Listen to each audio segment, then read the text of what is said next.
But that, that doesn't really deal with what that does. Is it sort of says, well, we have to be almost, sort of quietist in the face of what's currently happening. It suggests that from that perspective, there's almost no distinction between these different, you know, sort of approaches to the world. And given the fact that it is unlikely in any of our lifetimes that we'll see anything even vaguely approaching the kind of revolutionary change beyond capitalism that Deleuze, was pointing to, we're stuck within, the various choices, the various possibilities that confront us right now. So I guess the question would be, isn't it, how do we step back from that revolutionary overview in which the distinctions almost don't matter between, progressivism. Well, let's start with a simple one, which is my first question, as it is with anyone who kind of talks in this direction, is if we begin with a goal, which is to not have capitalism, we've already lost. Like this is the challenge that we run into, that the nature of the representational space, the goal-oriented space, the thing that conditions all desire as it fills in the spots behind it. If we go, well, look, we're not going to hit post-capitalism. What is that? Well, that becomes the rest of the thing. And it's Ice Nine in Vonnegut's novel, the single drop of liquid that enters the oceans of the world and turns all of it to crystal. Basically, everything becomes ice. All it needs is that little one drop to turn all of it to crystalline formats, because it's not that it's predetermined that it's going to be crystal. It's just, this is how it goes. This is how all crystals go. Crystalline elements form around the little thing. The oyster only needs the grain of sand in order to have the imperfection that causes the pearl to form. These things come of that little bit. So the moment you have any semblance of a expectation or a I won't or I will because of the way that the social world is set up, we've already lost. So how do you handle and how do you consider things? Well, it's a complicated answer. I have opinions on this, but I would say underneath that, the big deal to sort of focus on is what is it that you're staking these things against? And for when you start talking about futility, or you start talking about action, or you start talking about praxis, if you're doing it in service of a larger goal, we've lost. So stepping back and kind of even further breaking those things down and separating those things. Yes, go ahead. Many people will be doing it in service of a larger goal. They won't have read Deleuze. They won't have understood those concepts. And in spite of the fact that from Deleuze's perspective, and I agree, from that larger perspective, they will have lost by those criteria, philosophical criteria. They will have won the elimination of a lot of suffering. A lot of people are going to be suffering over the next God knows how long. Sure. And changes that are made without reference to, without realization of the fact that you're still stuck within a certain frame of capitalism, still results in potentially profound betterment for people. You're talking about like I'm going to oversimplify, but you're talking about like one of literally the oldest dilemmas amongst like this type of thought, like just you could say higher thought, philosophical, theosophical, whatever. But there's this old story. I want to say Zhuangzi talks about it, about this old sect of Buddhism that there was a gulf and a split, because half of the monks at this place were like, how can I practice my own meditation, practice towards my own enlightenment when the world exists. And without them, I cannot become enlightened. And the other half thought because they are one with everything, that they should work first and foremost on themselves and their enlightenment before anyone else's.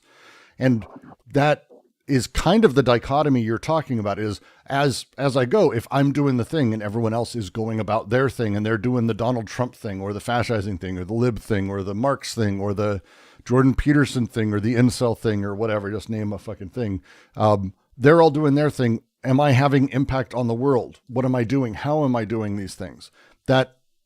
Or do I focus on myself and forget the rest? Like, this is that sort of ancient dichotomy. I tend to believe that the dichotomy itself is sort of where the problem starts, that it's not necessarily about thinking only of oneself as oneself. It's one of the sort of lessons to me of Anti-Oedipus is that the self that I am, that thing that I am, the things that I'm doing, I am only the end result. I am the production of the supply lines that is desire, that is putting things in the position that they're in. And as I do that, the closest I can do is, like with anything else, shifting how those supply lines work slightly. But in turn, I'm doing the same thing for the rest of the world. I am only a component. I am part of that larger thing. And so as I adjust and as I work to adjust myself with others, I'm necessarily reframing. I'm giving, as I think Guattari would say, I'm giving lines of flight elsewhere that enable other people to have small breaks. Because we can't, I don't expect us to break capitalism in my lifetime or my kids' life. Like, I don't think this is a thing we're striving for. Instead, it's about laying the seeds in the same way that monarchism or despotism didn't fall in a day, that capital took years, decades, centuries to gain all the powers and parts and setups that it needed in order to fully subsume the old brutal power structures, in the same way that despotism freed, like, again, I think is better than being in, a weird prehistorical, brutal theater of cruelty. It's not good, it's just better. But these things don't pop necessarily overnight. They take a lot of emergent things, and we don't know what those things are. In the same way that, I know Classers and others argue that there's some level where societies knew that despotism was around the corner. I don't think they knew that. Like, I think they didn't really know the steps that we would take to get to that point. And I don't think we necessarily know the steps that will ultimately destroy capitalism and move us on to the next thing either, or at least capitalism as we know it. Sorry for the ramble, but that's kind of, again, we're at the end of the book, and this is where they start talking about that shit. Like, to be very spot on. Like, this is where they start talking about that shit. So, but they're starting with the individual. So. There are those that say, look, however we want to articulate the system that we have now, and it is certainly, it is a capitalist system.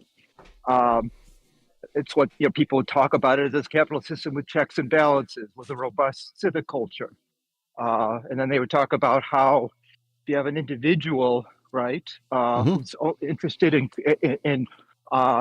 cutting off all dissent, he's not interested in anything but loyalty to their whims, and will systematically go about wiping out any independence of, again, all this is taking place within the framework of capitalism, right? And so, but nevertheless, there's a profound distinction between living in a system where people can be hauled off, to gulags or whatever in El Salvador with no due process, and having one which is still capitalist and which is still far short of, whatever one might consider to be an ideal way of living. But that the difference we know that the difference can be a matter of individuals recognizing that you can have to continually enact by protecting and participating in imperfect institutions, even if they're capitalist institutions,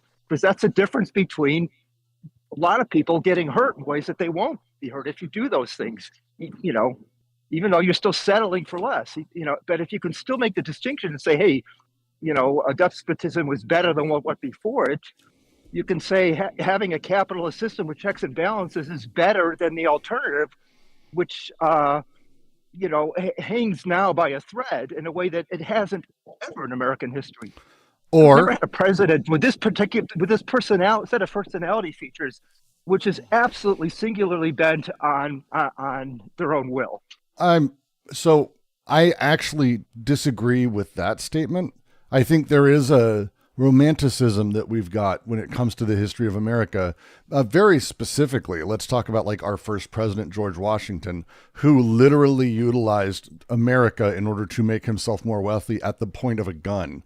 Like, this was not a good man in any liberal sense of the order. He sent militias to go kill Indians in northern territories in order to take their land so he could pay off debts and have land himself in New York.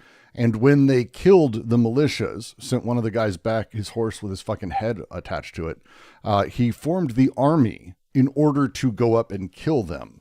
There's a wonderful book on it, Autumn of the Black Snake. George Washington literally did these things. He also disappeared people. Like, the stuff that we're upset about now, and I'm not saying not to be upset about it. I think it's completely reasonable to be upset about the idea of disappearing people. But we've lived in a time where it's actually been fairly normal to disappear people. They just haven't been the people we thought, or we didn't necessarily know about it. During Trump's first term, he had a guy murdered who probably killed a guy and probably should have been put on trial. But he had a guy killed by U.S. Marshals and laughed about how they knew they weren't coming back with him alive and how I told them to get him.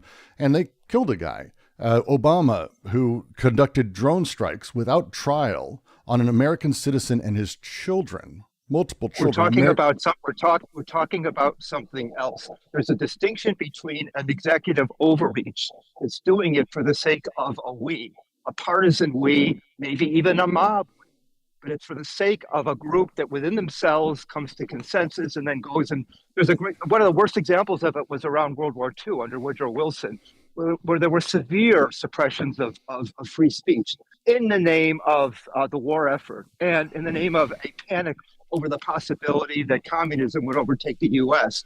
And even the Supreme Court sanctioned this. Eugene Debs and Emma Goldman were just two figures that were in the crosshairs of it.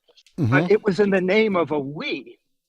It's the distinction between that kind of overreach and well, I would ask. I understand your point, and I'm the specific thing I would contest is when we talk about like in their interest or not. This is where I would ask, like, Wilson, for example, who did very fine in a handful of monetary ways. The way that they've talked about it and the way that history is told to us is that they were in service of America in some capacity. But very much, we know from a lot of personal writings, not just of Wilson, but others, that their conflicts were very much monetary and personal or socio-political in the way that they were dealing with their stuff or their party, maintaining power, things like that. Is far more complex than just the idea of an idealist sort of perspective of America deserves or needs to be here, possibly significantly so in a lot of ways. All the way through to, I think, FDR talked about it, everything he did in terms of basically keeping the economy. He's from a very wealthy family. The Roosevelts were not a poor family. But to talk about it in terms of almost a selfish direction that, like, he didn't say exactly, but like a good capitalist should want people to have money and we need to be collecting this and doing this. So that way we have consumption, so we keep the economy going. He was actually far more openly cynical about it, despite using a lot of that sort of outward language. But again, a lot of American history is very filled with people who are openly for their own good. Andrew Jackson is a very famous one, who... Andrew Johnson, even more. But you start getting into it, and it's like, where were the edges of their self-interest and ours? And again, thinking of them in terms of they're doing it for America, but instead step back and go, just this, because they're just people. Like, they're not making choices that is free and clear. They are put in their position by the wills of desire and pushes and thrusts and material conditions. And their spot, they may say they're doing it. The term deleuze, Klostowski also uses their fantasy, their delirium may be how they speak of these things, that is utilizing a commonality of language symbolically.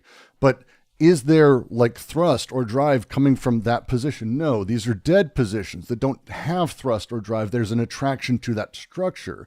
But is this that they are driving in that way? And is Trump truly that unique of a president? You can say that and I could be swayed by the idea, and I probably would agree with the idea that there used to be statesmen where people like got into politics or started getting into politics because they want to change things, and they have their, like, you might call it ideology or whatever, but they have their things that they're into. Obama, for example, you could argue, I have debates on this, but you could argue that he was big into community activism early on, that he really was trying to push for and ultimately got, down a road of neoliberal and made his way, but that he kind of started and went to be a statesman. He wanted to be someone who was working in the state. He was that thing. I wouldn't necessarily disagree with this, but my question would be, do you think that he's doing it for the good of America, or is he doing it for the same reason we're all doing what we're doing, which is desire pushing us and being attracted to in the larger social order and the structures thereof? And as you get closer... I agree with you. So I don't want to, suggest that if I characterize, say, a figure like Trump or Putin or Orban as people that are driven by an intense need to have absolute power and no dissent, as being individual and subjective motivations, because I would argue, in a Deleuzian vein, that those individual subjective motivations are at the same time social. In other words, that the MAGA contingent that celebrates figures like Orban and Putin alongside Trump celebrates that idea of absolute individual power on the basis of whim.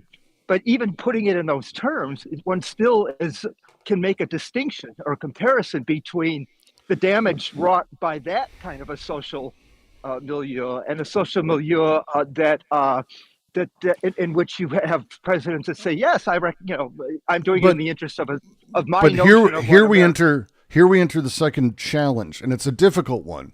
But this is it's in AO. I think it's built out well, but I think DNR, he's much more direct about this.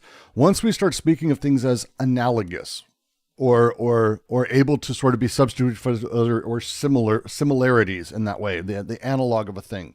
We start doing this odd game where what we're doing is we're comparing things that are literally apples and oranges, but even comparing apples to apples, every apple is a unique apple. Comparing the appleness of a thing, or the statesmanish of a thing, or who's the true statesman, who's the true Scotsman, who's the true Platonic solid, who's the whatever the fuck it is, like this starts moving us in that position where what we're doing is pulling out the symbols and pulling out elements and then finding ways to have things fit into it, rather than allowing sort of everything to be an emergent difference and dealing with them as they are exactly, which is how they are materially in that moment, not as they are idealistically or ideologically sort of in the background, which is not really how we deal with things. We deal with things in the moment. We retroactively add them to that sort of as a thing.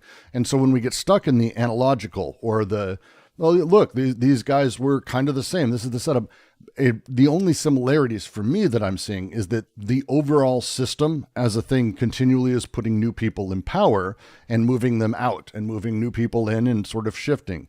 The hegemony that we've seen over the last 40 years, like, I mean, you're ish my age, I think. But if you're talking about like what it's been like since Reagan to now, globally, it is a fucking wild ride just in that amount of time.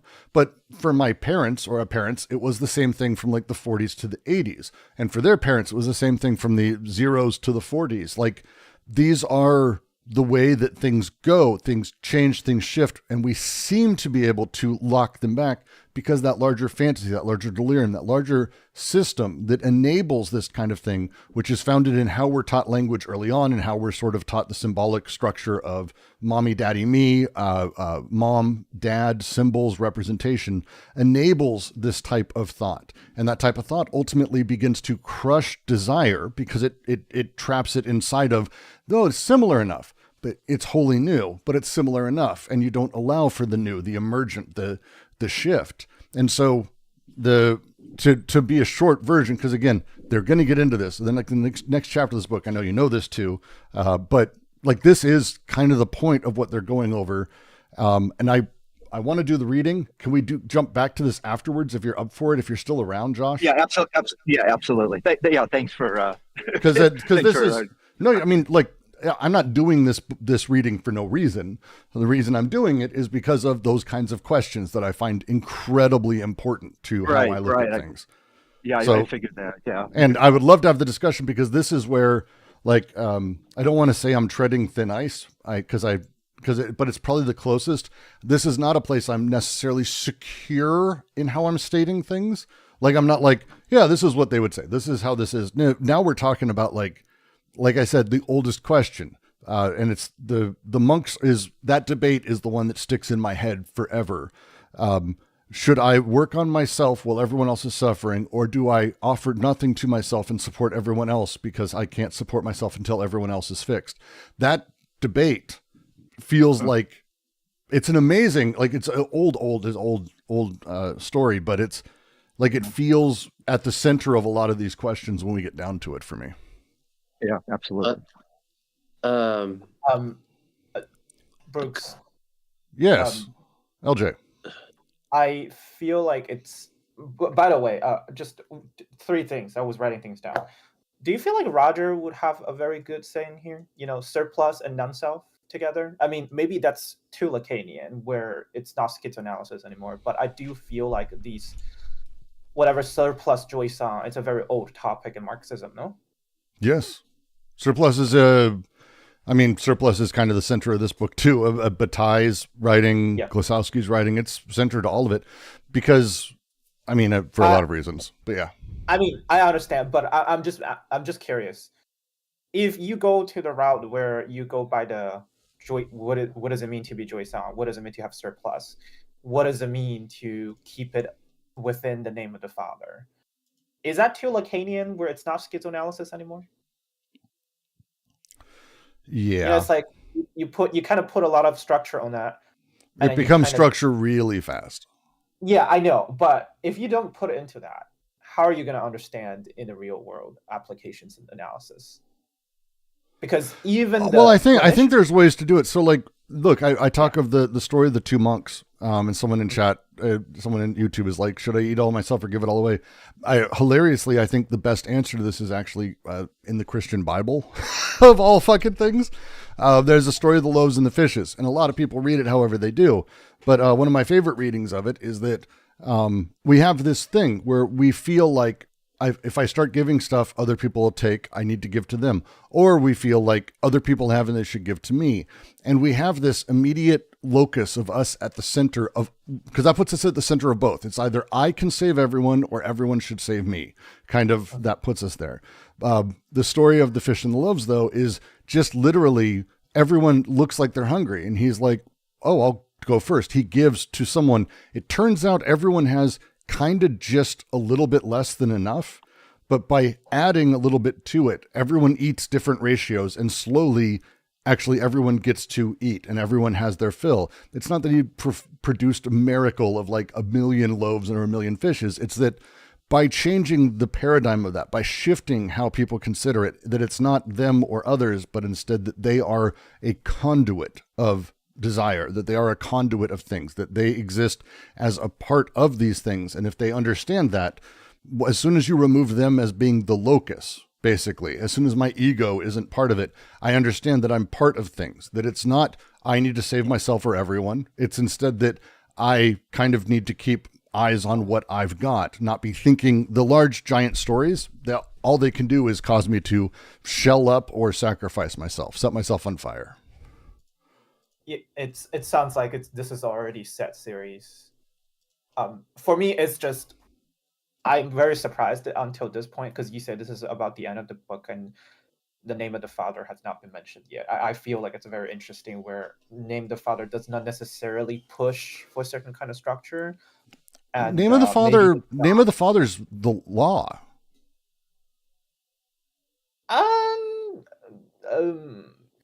I do not disagree. But I'm just curious whether, is there a how do I say this, a synergistic relationship between So for name of the father. Deleuze and Guattari, the way that they look at laws is a little bit different than Lacan. Lacan tends to consider things from the master signifier position, that from the master signifier, this empty position, other meaning is written into the signification chain, and meaning comes down, almost crystallizes along that chain as it goes.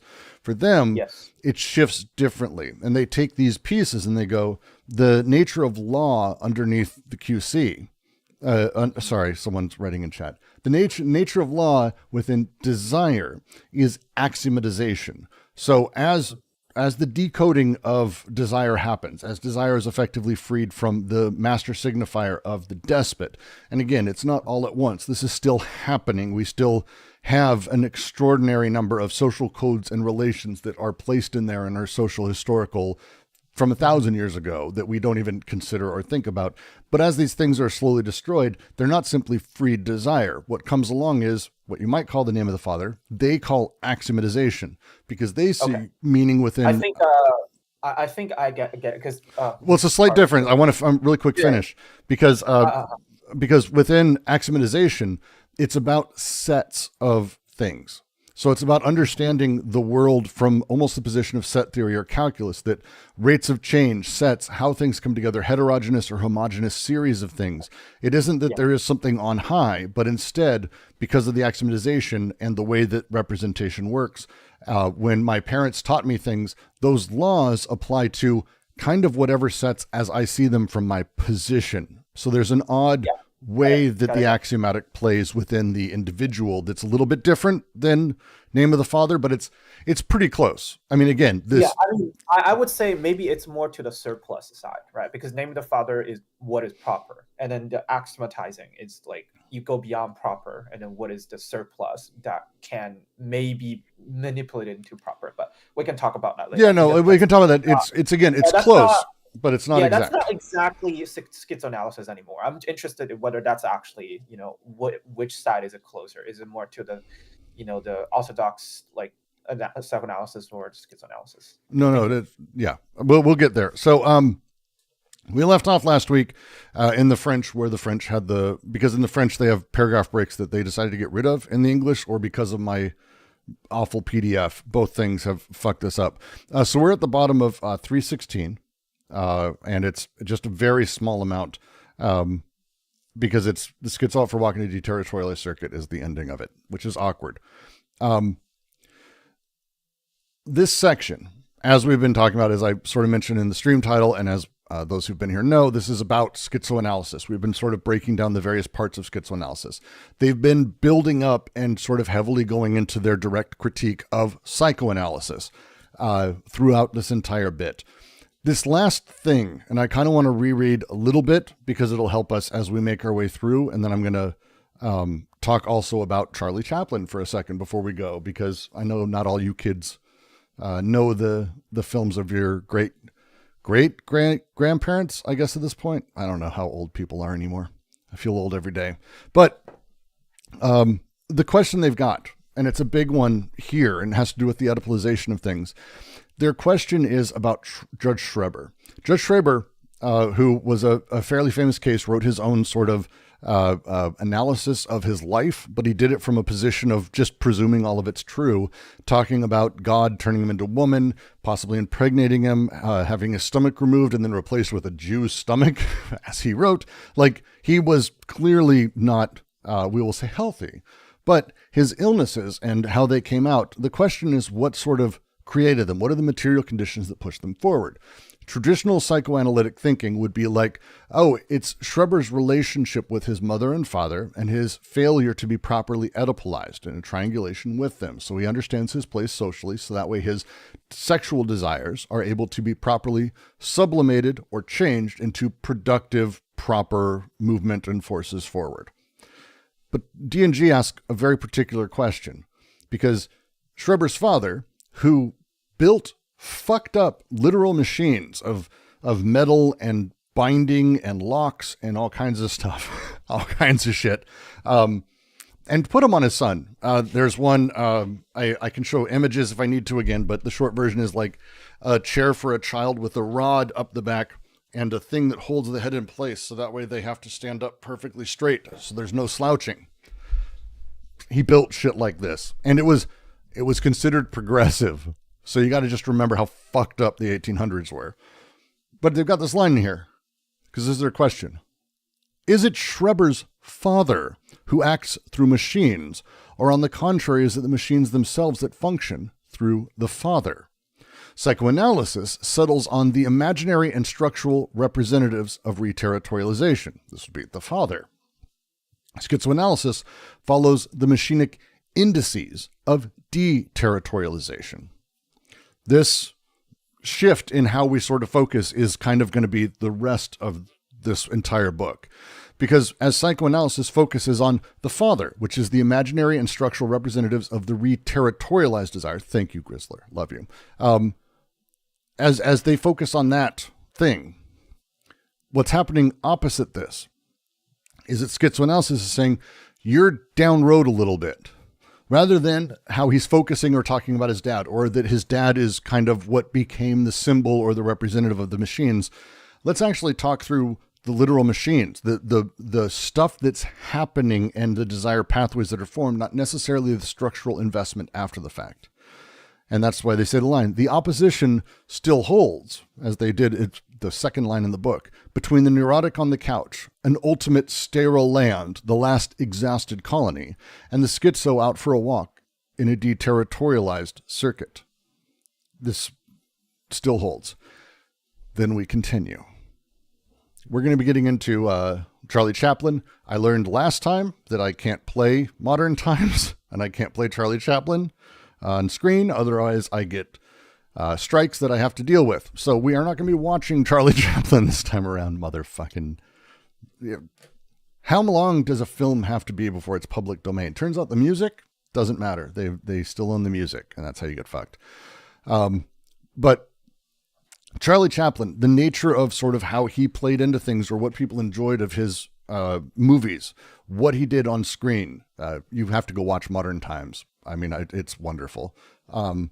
But that's what they're going to be talking about here. I'll talk about Chaplin a little bit maybe afterwards because it'll help. Without further ado. Should be sharing my chat. Yep, sharing Discord. We're good. The following excerpt from an article by Michel Crenot on Chaplin helps us understand what schizophrenic laughter is, as well as the schizophrenic line of escape or breakthrough, and the process as deterritorialization with its machinic indices, machinic indices. The moment Charlie Chaplin makes the board fall a second time on his head, a psychotic gesture, he provokes the spectator's laughter. Yes, but what laughter is this? What spectator? For example, the question no longer applies at all at this point in the film of knowing whether the spectator must see the accident coming or be surprised by it. It is as though the spectator, at this very moment, were no longer in his seat, no longer in a position to observe things. A kind of perceptive gymnastics has led him progressively, not to identify with the character of Modern Times, but to experience so directly the resistance of the events that he accompanies this character, has the same surprises, the same premonitions, the same habits as he. Thus, it is that the famous eating machine, which, in a sense, by its excess is foreign to the film, Chaplin had invented it 22 years before, is merely the formal, absolute exercise that prepares for the conduct, also psychotic, of the worker trapped in the machine, with only his head upside down, sticking out, and who Chaplin feed him his lunch, since it is lunch time. If laughter is the reaction that takes certain circuits, it can be said that Charlie Chaplin, as the film's sequences unfold, progressively displaces the reactions, causes them to recede, level by level, until the moment when the spectator is no longer master of his own circuits and tends to spontaneously take either a shorter path, which is not possible, which is barred, or else a path that is very explicitly posited as leading nowhere. After having suppressed the spectator as such, Chaplin perverts the laughter, which comes to be like so many short circuits of a disconnected piece of machinery. Critics have occasionally spoken of the pessimism of modern times, the optimism of the final image. Neither term suits the film. Charlie Chaplin in modern times sketches rather on a very small scale, with a precise stroke, the finished design of several oppressive and fundamental manifestations. The leading character, played by Chaplin, has to be neither active nor passive, neither consenting nor subordinate. Since he is the pencil point that traces the design, he is the stroke itself. That is why the final image is without optimism. One does not see what optimism would be doing at the conclusion of this statement. This man, this woman, seen from the back, all black, shadows not projected by any sun, advance towards nothing. The wireless telegraph poles that run along the left side of the road, the barren trees, the dot at the right side, do not meet at the horizon. There is no horizon. The bald hills facing the spectator only form a line, merging with the void hanging over them. Anyone can see that this man, this woman are no longer alive. There's no pessimism here either. What had to happen, happened. They did not kill each other. They were not brought down by police. It will not be necessary to go looking for the alibi of the accident. Charles Chaplin did not dwell on this. He went quickly as usual. He traced the finished design. You really kind of have to know the film. And this is kind of why this is going to be a pain in the ass, but I'll try to make my way through this. For the most part, it's kind of a lot. How do I even begin talking about film I can't show? Fucking tough. Okay. The film Modern Times, Charlie Chaplin in general, but this also applies to most films that are really great that sort of evoke something out of us in this way. There's a phrase in here, I think, that is important to sort of talk about. And this is, I think, not just from a film criticism perspective or a media criticism, but instead from a way that we engage with movies themselves. If you haven't, Deleuze's cinema books are phenomenal. Cinema 1 and Cinema 2 that go through the movement image and the time image, the way that cinema works, and how it sort of plays with us. And we don't even notice quite often. It's really wonderful. But here, what he's talking about and what this person's talking about is there's this oddness of watching this thing. Charlie Chaplin, think of more modern, Sideshow Bob stepping on a fucking rake. There's a great scene in The Simpsons that I don't know people it doesn't evoke laughter out of, where Sideshow Bob steps on a rake, it hits him in the face. He steps on another, hits him in the face. Then it zooms out and there's a bunch of rakes and it keeps hitting him in the face. You laugh. It's great. It's a fucking great scene. But the question asked is, what laughter is this? What spectator? The question is not really about whether or not a person sees that coming. For Chaplin, it's the board hitting him on the head. He spins and then happens to spin back into the same place, fucking board in the head. It's not really about you, the watcher. That's like a weird way to talk about these things, because it's not really that. What's happened sort of as you've been watching, because again, Chaplin was a good filmmaker, is you're not really in his seat. We're not really in the seat of the spectator anymore. We're not really watching things. We're not aware of it, certainly, but we're not like watching it from a knowledge of watching it. This happens with a lot of films. We call this term these days immersion. There's this weird thing that happens, a perceptive gymnastics that leads the viewer, the watcher, the spectator, progressively, not to identify with the character of modern times. You don't like, oh, I like this guy, that's my kind of guy. But instead, experiencing so directly the resistance of events that you more accompany the character. You have the same surprises, premonitions, and even habits of the character. Chaplin does this very, very well in his films, but you can see this in others. One of my favorite versions of this is Uncut Gems. I think is a very, very good example of this as well. It's early on, you're watching Adam Sandler's character do his things. There comes a time where you not only know what he's going to be doing next, but you're aware of it. The momentum of the film feels forceful and you're carried as you go. It's horrifying. It's the momentum of that film is incredibly well done for me. Yeah, everyone's got their thing, but that there's a weird shift that happens really early on where it's no longer about, oh my God, I can't wait to see what Adam Sandler is going to do next. I don't know anyone who says that by halfway. Instead, they kind of know what he's doing next, and they're with him, and they kind of are feeling it in a very different way. It's not a spectating anymore. It's almost a joining.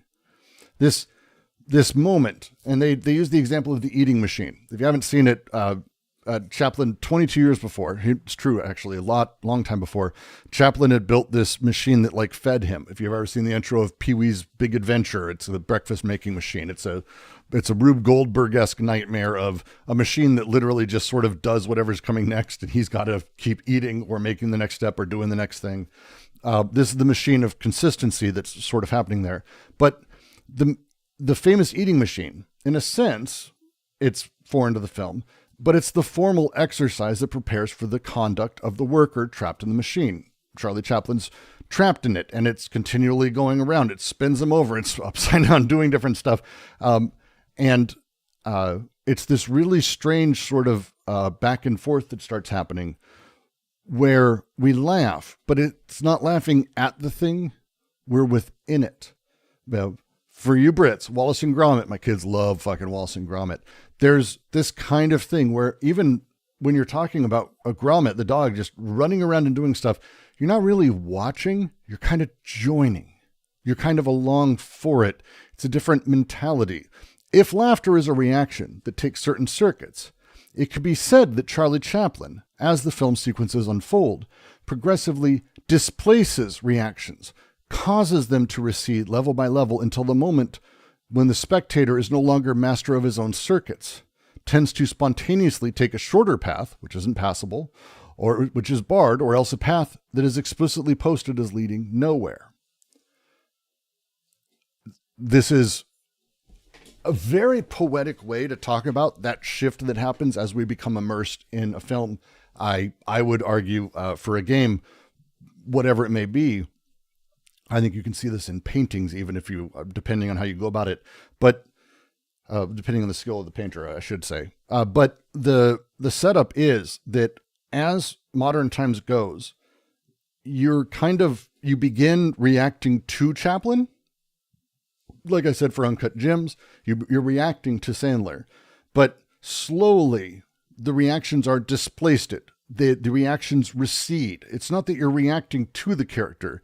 It's more that you're kind of within the character, no longer master of your own circuits, but instead your circuits are that of the character itself.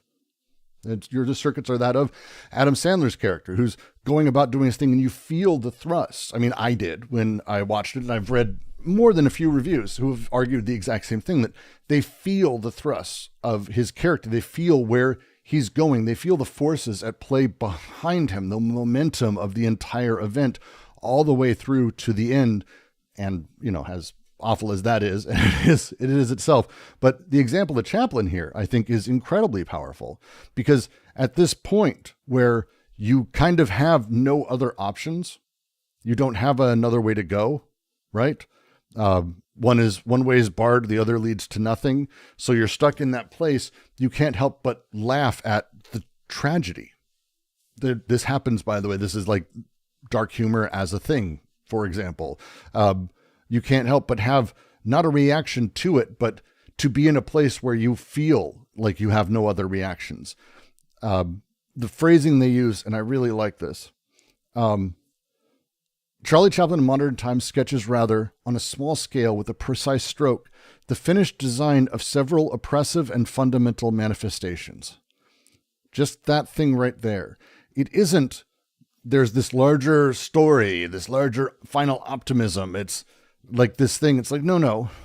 There are several oppressive and fundamental manifestations that Chaplin put in there. Because again, we're now with the character, and he's brought us with them. It's not that Chaplin's character in modern times is active or passive. It's not that. We're along with him. Adam Sandler's character, I wouldn't say is active or passive. Like these are, you go with stupid fun. Bullet Train is a fantastic, I love Bullet Train. Seven, like name a film that's like one of these things that really gets to people and brings people along Truman for it. Show. Truman Show. He's not active or passive. There is he reactive, sort of, but he's also not. He's also passive. These films, these things that put you in that place, they play differently, and the way that they play differently is they have these little bits throughout them that are several oppressive and fundamental manifestations. For this film, the leading character, Chaplin, is neither reactive nor passive, neither consenting nor insubordinate, since he is the pencil point that traces the design. He is the stroke itself. He is that thing. This is why the final image isn't necessarily optimism or pessimism. There's nothing really there to sort of outline either way. That's the entire point of sort of that final scene. There's no pessimism. What had to happen, happened. It's a great line. This is another thing you see in a lot of films. And this is, even Zizek talks about this. Lacan talks about this. The letter always finds its destination, purloined letter, Lacan's talk. This is their version of that same thing. That what had to happen, happened. They didn't kill each other. They weren't brought down by the police. And it will not be necessary to go looking for the alibi of an accident. Charles Chaplin did not dwell on this. He went quickly as usual, and he traced the finished design. And it leaves you sitting. It leaves you watching. It leaves you, I don't want to say confused, but it leaves you with that. And there's no further, the pen stops. And that's the end of the film. These great films do this, where you sit and it hits you. And this is this way that Charlie Chaplin did this in his films, and the way that I think a lot of great filmmakers do or artists do. This thing that he does, this is actually destructive. This is him breaking down and destroying all of those other things until you have only the pen stroke of the main character. This is all, by the way, just one quote from an article. This is not D&G's writing. This is them giving this example. And why I'm building it out is because the next paragraph is about this and taking this to its sort of logical thrust and the reason that they've put it in. So be ready for that. It's a lot. But be ready for that. So before I go forward, which I kind of want to do, does everyone get what I'm talking about so far in this review with Chaplin, with modern times, with everything else? Like, as I'm talking about it here. And there's a lot of movies we could go through. I'm kind of wanting to avoid that. But if you're down, I can play a couple scenes if we want to, but I don't even know if I don't know it, or if I just don't have enough information. Would you want to maybe summarize the paragraph before the last one a little bit? The one I just said, or the one before that? The paragraph that says Charles Chaplin did not dwell on this. He went quickly as usual. He traced the finished design. Yeah. I think in the earlier part of this paragraph, there are some interesting things. I'm not quite sure if I understood. Would you mind not explain, but summarize a little bit? Yeah. So, this section, this paragraph is placed in a very particular space. And it's a lot. There's so much said in there. We just finished talking about how their criticism of how we do dreams and how psychoanalysis specifically does dreams. And they end that with their critique, where they say that psychoanalysis settles on imaginary and structural representatives of reterritorialization. But schizoanalysis follows the machinic indices of deterritorialization. And this is the point that they're aiming at. The phrase that they use to open the article, what we just read, what I read, that review, helps us understand what schizophrenic laughter is, as well as the schizophrenic line of escape or breakthrough, and the process of deterritorialization with its machinic indices. So they're kind of giving this review as an example, almost unknowingly, of a schizoanalytic review of modern times. That's kind of what they're putting forward, that this is kind of what they're talking about. Instead of being focused on, look, it has an optimistic ending. They walked off into the sunset because of these other tropes that come from outside of the film. Chaplin actually spends almost all of modern time completely shattering all of that. and breaking that down as a thing. Hold on for Is one this second. similar? Hold on for Is just hold on for 1 second. I've got a OBS issue I need to fix really quick. Fucking goddamn. Sorry, 2 seconds. Just 2 seconds. I just need to see it's doing it again, isn't it? No, this seems to be. Just real quick, if you're on YouTube, is there a 1080p version, or am I fucking something broken with me that I can't quite get to it? Let me see. No, it looks like I've got, okay, good. It's working. Never mind. Okay, we can keep going about it. Please say again. Is this similar to something you said to like an example I mentioned before? It's like, do people do cocaine out of control? Do they want to do cocaine out of control, or do they have no choice? It's just everything is a flux. Is this similar to that direction? It's breaking down the idea of, do they want? Like, let's start with that. Like, do they want? Instead, let's talk about the machinic indices that are at play when they talk of the experience, or when we see the experience, and how these things come together. That is more interesting than, they must want to be self-destructive because they are. Okay, I get it. Yeah, it's very much that, because the phrasing, and just again to sort of say, what we just finished talking about, the way that psychoanalysis sort of fucks with dreams. The phrasing, and I just want to say this line real quick. In dreams, there are always machines endowed with the strange property of passing from hand to hand, escaping, causing circulations, carrying, and being carried away. Blah, blah, blah, they mentioned a few. The machine is always infernal in a family dream. The machine introduces breaks, flux that prevent the dream from being reconfined in its scene and systematized within representation. This thing that happens, psychoanalysis is trying to rewrap all of that inside of its own thing. It's Oedipal stubbornness, because ultimately one reterritorializes on persons and surroundings, but one deterritorializes on machines. And that's the push they're making, because when you look at the sort of literal indices, the machinic indices inside of modern times, Chaplin's film that they're going through, you can actually see how he's going about various things. And again, you have to remove the representational side. You don't think about like, oh, he's doing this because this is a great technique.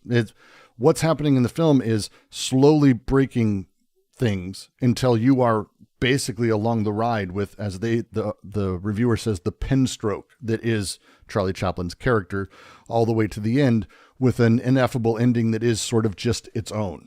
And that's kind of their point, is if you can chase that down, it gives you a very different view of things. It helps you understand sort of, I would argue, it helps you understand the things in a very different way that's breaking away from the totalization of things symbolically. If that makes sense, LJ.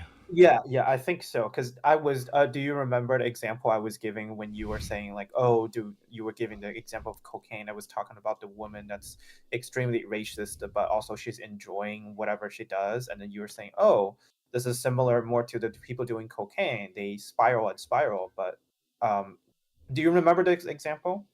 And I was talking about the proper neurosis fail to explain the behavior of these kind of bourgeois. Okay, good. Yeah. Yes, it's about the failure of the proper neurosis to explain a lot of things. I think that's basically their critique here. Here, let me Okay, good. I just want to make sure that I'm at least at the same direction of what this is trying to. I'm gonna shift windows really quick. We're gonna change windows to in Discord. I'm gonna also do this on YouTube, but I want to because I want to kind of go through this last little bit here. Let me see if I got. Sorry. And we go here, and then pop. I'm not going to play the sound of this. This is the ending of Modern Times.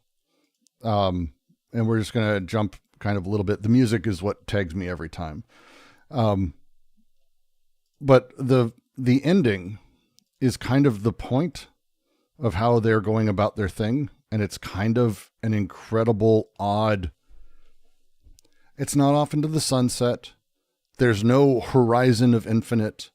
That, like, Chaplin didn't use these things. Instead, what it is it's just a fucking road. It's just the shit that you, like, this is just a road. This is kind of what the reviewer's talking about. The final scene, just to say the entire bit. This is why the final image is without optimism.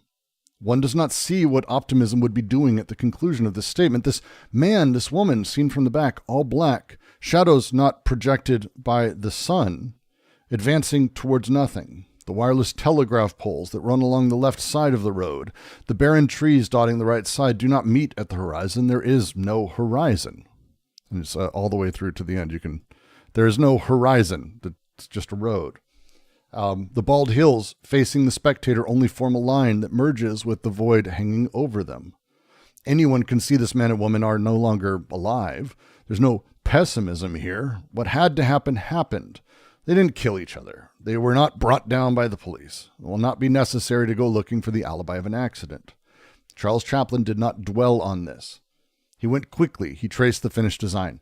There's a beauty in how this is talked about to me that is, I think, what makes what they're talking about, the machinic indices, the looking at this as diagrammatic rather than symbolic.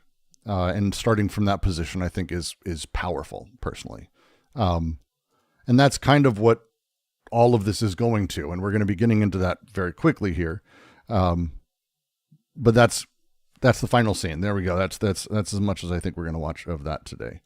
Because I kind of want to get to the next little bit here where we dive back into. One sec. Come on. As we dive back into the next bit. Because there's even more references coming up, but this is where we start talking about the destructive task. And this is quickly is the phrasing. Just as Chaplin quickly ended the film, he didn't have some great swelling ending of like hope or symbolism or other things. No, they just on their way. It's like 20 steps and then the thing's over. There's not larger meaning. It's the thing itself. He traced a finished design. This story ends. So they continue. In its destructive task, schizoanalysis must proceed as quickly as possible, but it can also proceed only with great patience, great care, by successively undoing the representative territorialities and reterritorializations through which a subject passes in his individual history. For there are several layers, several planes of resistance that come from within or are imposed from without. Schizophrenia as a process. Deterritorialization as a process is inseparable from the stases that interrupt it or aggravate it or make it turn in circles and reterritorialize it into neurosis, perversion, and psychosis, to a point where the process cannot extricate itself, continue on and reach fulfillment except insofar as it is capable of creating what exactly? A new land. In each case, we must go back by way of old lands, study their nature, their density. We must seek to discover how the machinic indices are grouped on each of these lands that permit going beyond them. How can we reconquer the process each time, constantly resuming the journey on these lands? Oedipal, familial lands of neurosis, artificial lands of perversion, clinical lands of psychosis.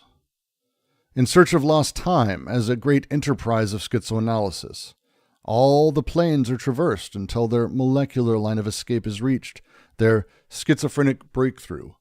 Thus, in the kiss where Albertine's face jumps from one plane of consistency to another in order to finally come undone in a nebula of molecules, the reader always risks stopping at a given plane and saying, yes, that is where Proust is explaining himself.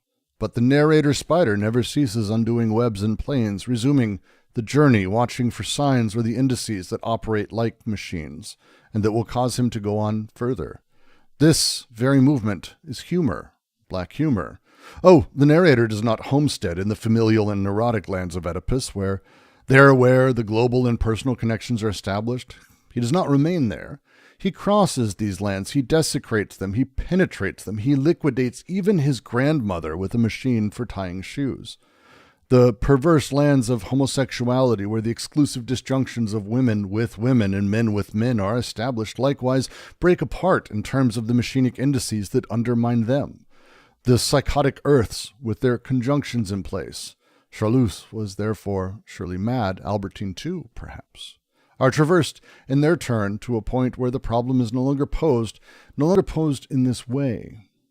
The narrator continues his own affair until he reaches the unknown country, his own, the unknown land, which alone is created by his own work in progress, the search of lost time in progress, functioning as a desiring machine, capable of collecting and dealing with all the indices.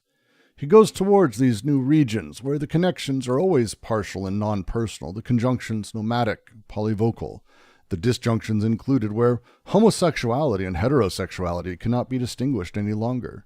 The world of traverse communications, where the finally conquered non-human sex mingles with the flowers. A new earth where desire functions according to its molecular elements in flux. Such a voyage does not necessarily imply great movements in extension. It becomes immobile, in a room on a body without organs. An intensive voyage that undoes all the lands for the benefit of the one it is creating. Sometimes it's pretty good writing. Have you read In Search of Lost Time? You kind of have to read In Search of Lost Time. Luckily it's a very short book without multiple parts that will take you better part of a year in order to read. It will take you a year to fucking read, just so you know, at least. The unknown country, right? The unknown lands, So yes. the unknown lands, the unknown culture. It's a diagram, and it's not a horizon, Country right? country would be the wrong word for sure. Yeah, but like it's kind of unknown land, unknown kind of place where Yes. everything like is kind of, it's kind of like the machinic, the schizo analysis is paving the way not for the imaginary, not for symbolism, right? Yes. It's something that captured me from Deleuze, which is kind of it's not, it's something like the ancients in the past, right? Like Aristotle and Plato. They think that numbers are not symbols, but things between thought and sensation, right? Number as a quantum, right? Mm-hmm. Mind you, and it's kind of, it's remind me of that, where the distinction between sensation and thought is become mere, right? And Mm-hmm. it's kind of like, it's no longer like a imaginary, right? It's no longer a symbolic symbolization. It's something else which I cannot figure out. So I would say that they're describing in here, and again, just as the reviewer of Modern Times was talking about like what it's like to watch the movie, not necessarily like the movie as its own platonic object. Here, I would say they're doing the same thing with In Search of Lost Time. There's actually a great Monty Python sketch where they have a game show called the Tournament of Summarizing Proust, where they have everyone has 15 seconds to see how far they can get into In Search of Lost Time. And it's a joke because you can't summarize In Search of Lost Time. That's why the sketch is funny. But here they're making the exact same commentary. There's an odd thing as you read In Search of Lost Time. In Search of Lost Time is not a book. First off, that's really the wrong way to talk about it. If you've never seen In Search of Lost Time, it's actually mini books. The first is Swan's Way. One sec, I'll bring it out.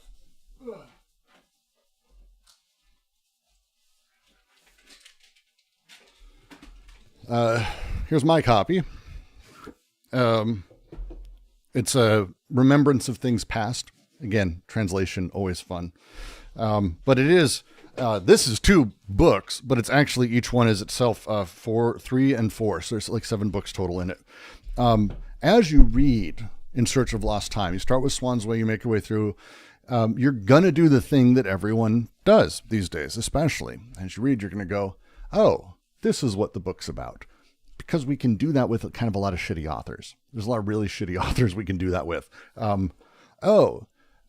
This book's about blah, blah, blah, because it's beaten us over the head over and over and over. Look, this Star Wars movie's about family at its heart. That joke. It's kind of like that. As you go, you're like, oh, so what's Albertine doing? What? Wait, what? But as you go, there's this weird moment. They describe it as this. The reader always risks stopping at a given plane and saying, yes, that is where Proust is explaining himself. You can literally do that at any point. You can just stop giving a shit about kind of what happens. Goes, oh, it's about him learning he's a homosexual. I've heard that take.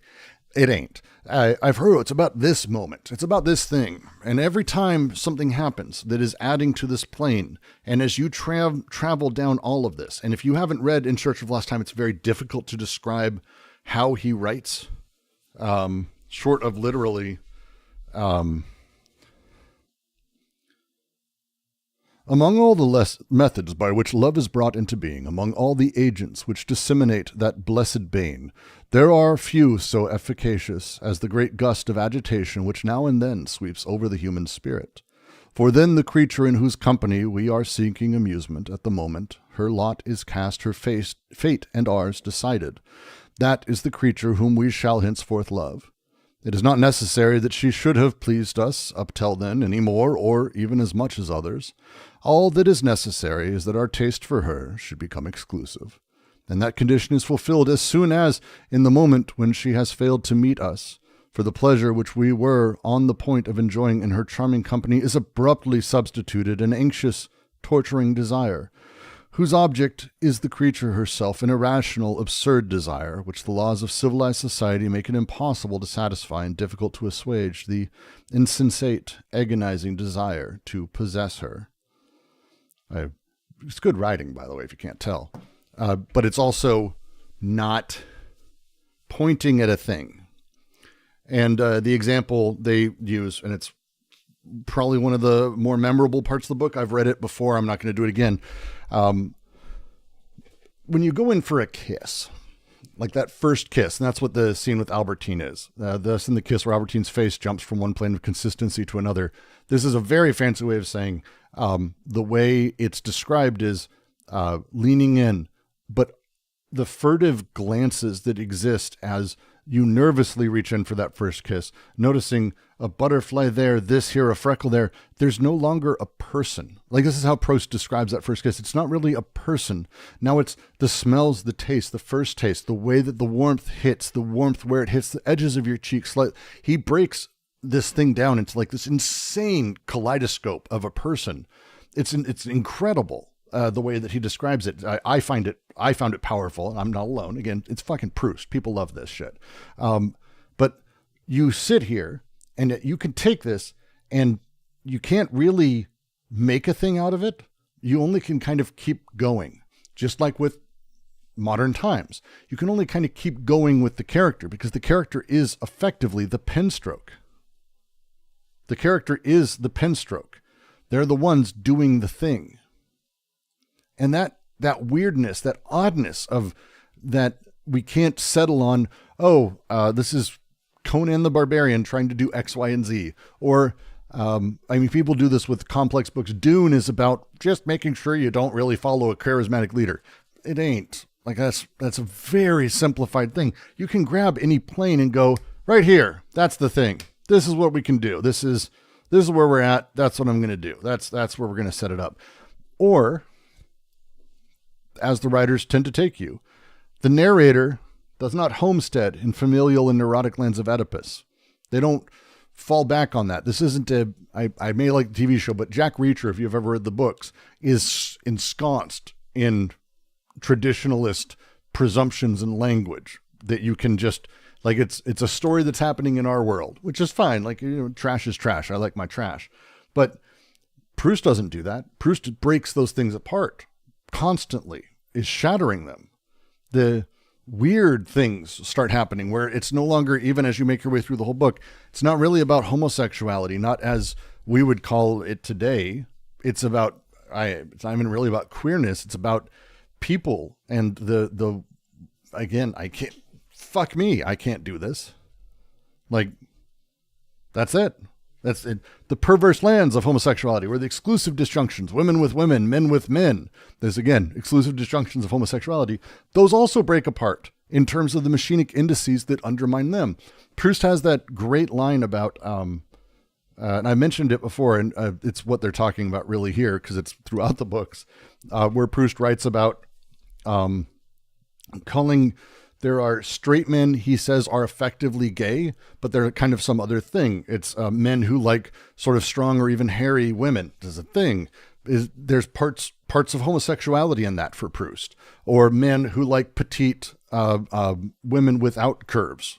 That's a thing. There are women that look like that, and there are dudes that like it. And he calls them kind of pederast. Like he doesn't. He's very open with language and very odd about it. But it's about, the indices underneath these things. I'm gay. I'm straight. That's not really what Proust is doing. Proust is playing with all of the machinic indices, the arousal by this, the frustration of this, the attraction to this parts, just like with Albertine's face as they go in for the kiss. It isn't about trying to kiss Albertine. It isn't even about the kiss. The entirety of that experience is exploded into a million connections that all focus on different things. And those machinic indices speak more about what's happening than Charlus and Albertine were able to kiss. That's not it. That's not it at all. It's not any of those things. They traverse in their turn to a point where the problem is no longer posed, not posed in that way. The narrator continues his own affair until he reaches this unknown country, his own, the unknown land, which alone is created by his own work in progress, in search of lost time in progress. In search of lost time in progress. It's why I said I prefer the term unknown land. When we say unknown country, they are meaning unknown country in the way like it's lowercase c. It's not unknown Germany or anything like that.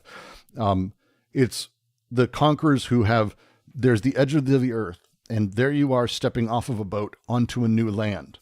And this land is being built actively for you. This is what they're kind of going over. This land that you've got, this is yours. It's created by the work in progress that's happening. The search of lost time in progress itself, the land that's being made by the work, functioning as a desiring machine, capable of collecting and dealing with the indices. The book is doing this. The writing is doing this. The experience is doing this, capable of collecting and dealing with indices. He goes towards new regions where connections are partial and non-personal, conjunctions nomadic, polyvocal, disjunctions included where homosexual and heterosexuality cannot be distinguished any longer by the end of Search for Lost Time. Accurate. The world of traverse communications where the finally conquered non-human sex mingles with flowers, a new earth where desire functions according to molecular elements and flows. Such a voyage does not necessarily imply great movements in extension. It becomes immobile in a room and on a body without organs, an intensive voyage that undoes all the lands for the benefit of the one it is creating. This is why they refer to it as the schizophrenic, because it is undoing and rebuilding as it moves forward. It's continuously doing this. This is, In Search of Lost Time is a phenomenal example of this. It's hard for me to even come close to arguing with that. If you ever get a chance, his books on Proust, specifically Signs, Proust and Signs, is you do have to read In Search of Lost Time. I'm sorry. In order to fully get the point of this, there's other books and things that they talk about in other articles. Can you use the title somewhere, please? Thank you. I actually have I'll put the PDF of the entirety of In Search of Lost Time.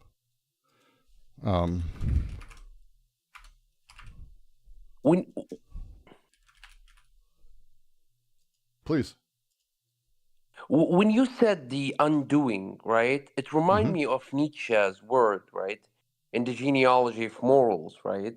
Okay. When I check it down, because I'm reading Jude Butler, and the thing behind, we presume being, right, where something is doing, right, something is done, right. Yes. And Nietzsche, like, giving it a simplification, is that like Nietzsche, tell us, like, you don't have to necessarily to presume being, right, of the something that is, like, in terms of doing something, right, like in terms of, like, I don't know, but like it remind me of that, I don't know, when you said the undoing, right, Yes. something undone, right, or doing, right, doing But again, something. undoes because again, this is about de and reterritorialization, because that's the line that they're talking about psychoanalysis plays at, that schizoanalysis sits on the opposite of. So when we talk about the reterritorialization of things, they're not saying this doesn't happen. Like they're straight up not saying this doesn't happen. What they're saying is that the machinic indices that are at the base of that are building a new land, that re-territorialization, again, of things happens, and the symbolic comes after that. We basically make meaning, we build new land out of those indices from before. But if we start from that symbolic side and we say, like psychoanalysis does in general, the symbols are the thing that we can interpret, we can take from that, we're actually doing we're doing a thing that ignores the rest. And they use Marx as this argument. I can actually make here's a modern example of this.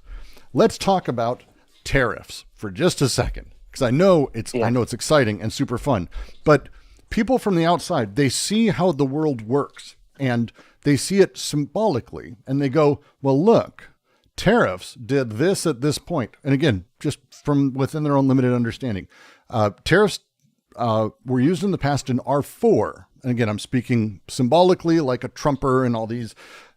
We do it because what it does is it makes people buy from American factories versus Chinese factories, which was true in like 1910, like as a thing. And you could say that. But what you've done by saying that is you've forgotten all the parts underneath that were making all of that happen. The machinic indices for the vitalistic result and the organism that came, you're kind of crushing all of that into the story of the tariffs. And you forget, one, factories aren't just a factory. They don't just make a thing and a person buys a thing. There's steps in a process, and that process is production. That process is also materials. That process is definitionally material, but it's also complex, multifaceted, and everything. So where people are buying, how people are buying, where things get made, how things get made, where things get turned into other things, how things get shipped to other things, all of this you're crushing under the idea of bringing manufacturing back to America. Symbolic thing, crushing the rest of it. And this is true of dreams. This is true of symbols. This is true of psychoanalysis. They see the overall, whoa, this seems like it's a problem with your father. And you may have even said, I have a problem with my dad. That's great, fine. But you're reterritorialized. You've reterritorialized these symbols on top of these machinic indices. And we're starting with that final bit, not the vitalistic undercurrents, not the thing that actually is making up the indices that indicate how things are built. And this is what's happening internally in the same way that Marx was critiquing capitalism at large, in exactly the same way. Like, this is literally Marx's critique in Capital. They're like, pull it back. What if it's the same shit? And what if we're doing the same thing symbolically, where we're totalizing the purchase or the idea of exchange or profit or, workers? What if instead of that, there's this other stuff, this abstracted thing, desire, libido, that is pulsing and moving, and actually an abstraction we can follow through, and you can see where it interacts and how it builds things, but we're mistaking the end result. We're mistaking the capitalist for all of the work that's being done underneath the capitalist and underneath all of this. And we fucked up by being stuck on that symbolic element. And that's what they're saying is, bring it down a little bit. Let's talk about before the reterritorialization happens, before a person has said, yes, that is my father, or before you can even attach it. Let's do effectively what Charlie Chaplin did, as they're talking about, or what Charlot or Albertine, or the way that In Search of Lost Time is written, and understand that as you make your way through the book, at any point, you can stop through In Search of Lost Time. You read, and again, This is a fucking beast of a fucking book. I am not going to say otherwise. In Search of Lost Time is incredibly dense. I read one fucking paragraph that was 3 sentences, and you could probably spend a month breaking it down. It's filled with shit like that. But at any point you can go, oh, no, I think I get it, and stop. And that's entirely a thing that people do regularly with real life, with themselves, with their own, all these indices. They go, oh, that's what it is. All the process, the deterritorialization, all the breakdown, and then they go, it stops. And it's kind of like a bookmark where they seal everything up inside of the totality of that's what In Search of Lost Time is. A sort of effective symbolic trap that they've put everything inside of. Instead of allowing it to be the multifaceted odd thing, they're using it to rebuild this new space, this new land as a thing. They do it also in philosophy, right? Yes. Like I see a lot of Hegelians, right?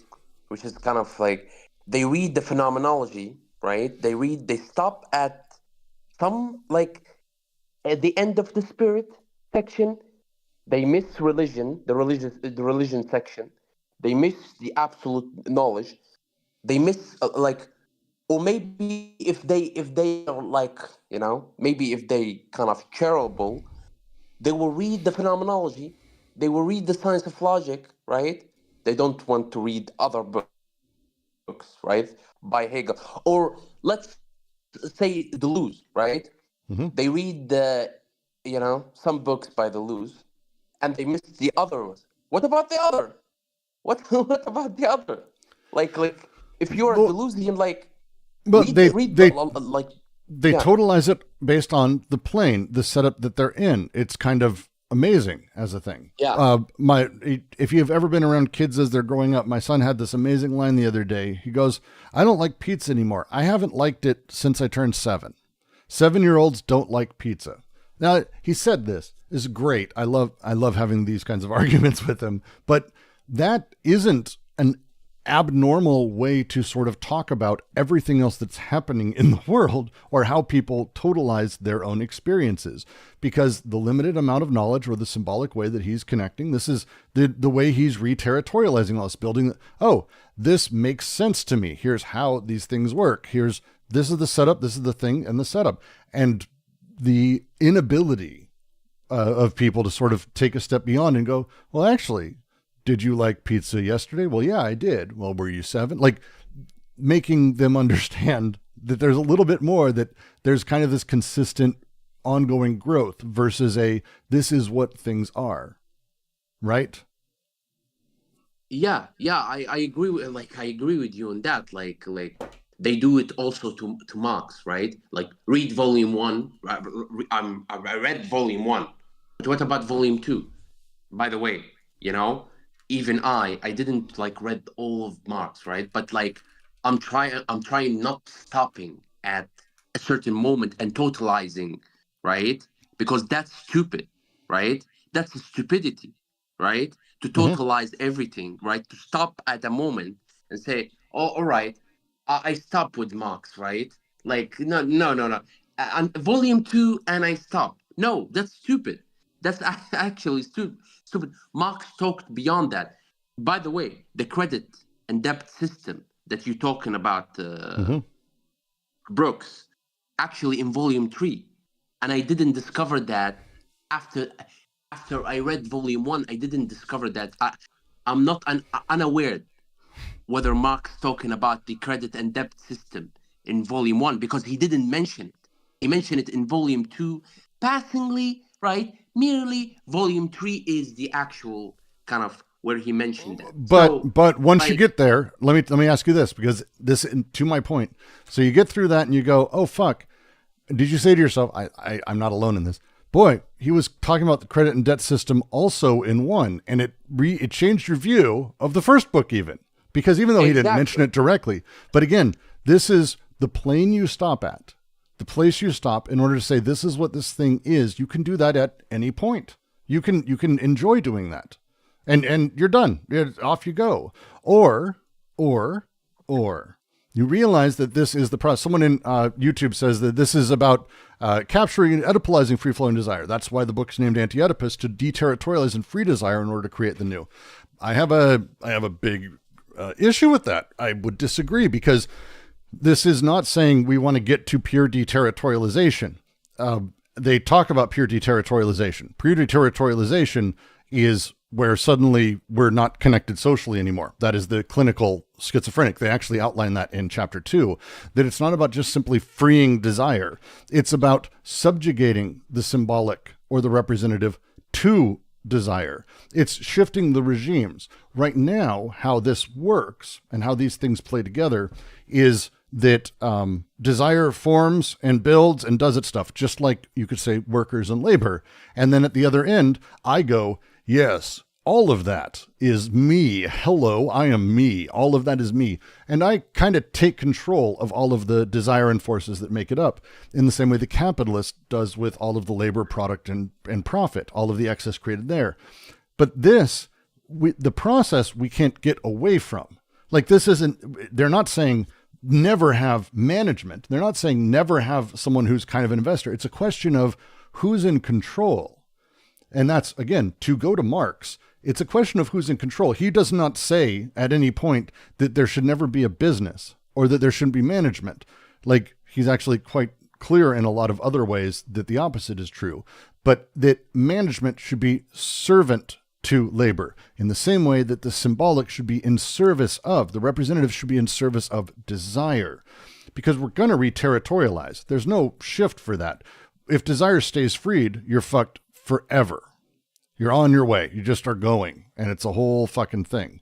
But if we can, is there a way, and they kind of are going through it here, is there a way to shift desire instead of being subservient to representation where it's trapped, instead to have representation be subservient to desire and free it in that way?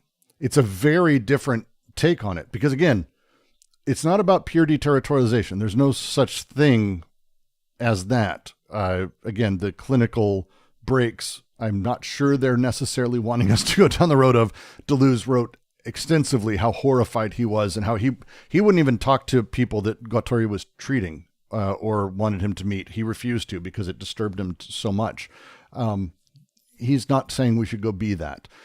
He's saying, look, they're representative of the process we are all undergoing, and the razor's line that we're effectively on in this weird double bind where we see desire and we feel it, we experience everything, and we have to trap it into these symbolic arguments and structures in order to deal with each other socially. Could we instead invert this? And that's where they're getting at, because this thing that's happening here, this new land that is being created, this is happening regardless. The new land, that is re-territorialization. When Deleuze says, and the creation of a miraculous new earth, Guattari says this as well, they're talking about re-territorialization. That's going to happen. There is a new earth. But the question is it a new earth that you're stuck with, that is a particular size that is the thing? Or is it kind of a ongoing creation of the destruction of the old earth, the deterritorialization of it, and the re-territorialization as a new land is consistently formed emergently based on sort of contingency and events? And this is kind of the direction this section's going particularly. A voyage does not necessarily imply great movements in extension. It becomes immobile in a room and on a body without organs, an intensive voyage that undoes all the lands for the benefit of the one it is creating. This is why Josh's, I was like, I want to kind of have this discussion a little bit later, because this is, I think, the crux of how they would argue what you were saying earlier, that it's not necessarily at any point about us, oh, I need to work on myself, or what do we do? How do we fix this? It's like, no, as we're doing this, all of this is in benefit of the new land that's being created. This is the process actively happening right now, whether you care to know it or not. It's happening across the board. We're taking the old and the new is being built. We're totalizing it in symbolic elements because we're not allowing difference to be sort of the ontological reality of things. And we're pretending there is a transcendent elements, like the idea that I am a thinking person and thinking things. I think all of this stuff, rather than thought being something that is evoked out of these very same interactions and sort of forced upon the subject. That this new land that's being created, do we totalize it or not? And that's their question. And as they get into this, and again, this is this first step, it's not about great movements in extension. It's intention. It's intensities, an intensive voyage, undoing all the lands for the benefit of one it's creating. And that's I think what they would say is their argument. I kind of want to move to the next paragraph unless someone's got a thing. No one's thinking ever, unless you're being forced to think. And you're thinking because I said a thing. It's fun. It's for Deleuze, thought is not necessarily sort of this ongoing, consistent thing that you're always doing. You're aware of it when you're aware of it. But the awareness of it, the contemplation of your own thought, is the very act itself. And so when you're not thinking, are you still thinking? Like, that would be my first question. Like, when you're not thinking, are you still thinking? Obviously not. So what are you thinking when you're not thinking? Zoning out, fucking whatever it is. It's a difference in repetition. And again, not my strongest book, so I'm not going to pretend to sort of dive down. But you know what? At the end of this, I'm going to link you guys to a video that I think goes over it very nice. It's the first Deleuze video online that's like better than anything I could do, I think. She's a wonderful. I've been genuinely kind of stunned when I find anyone who's doing Deleuze really well. It's kind of amazing. Yes, it is the woman. The woman. I'll link it. She's great. But to continue, unless someone's got a thing, I will awkwardly wait for a moment.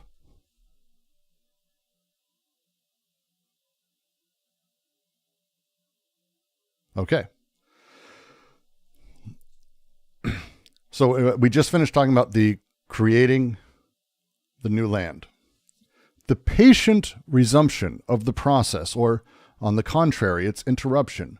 The two are so closely interrelated that they can only be evaluated each one within the other.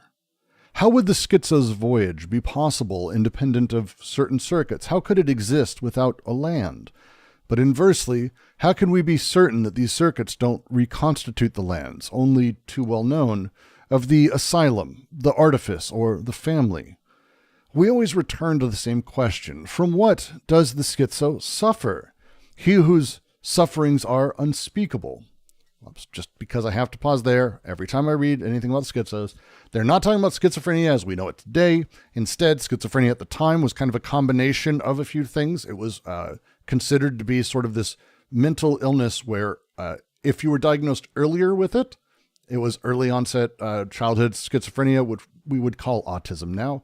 If it was later in life, we would kind of be closer to what we call schizophrenia now.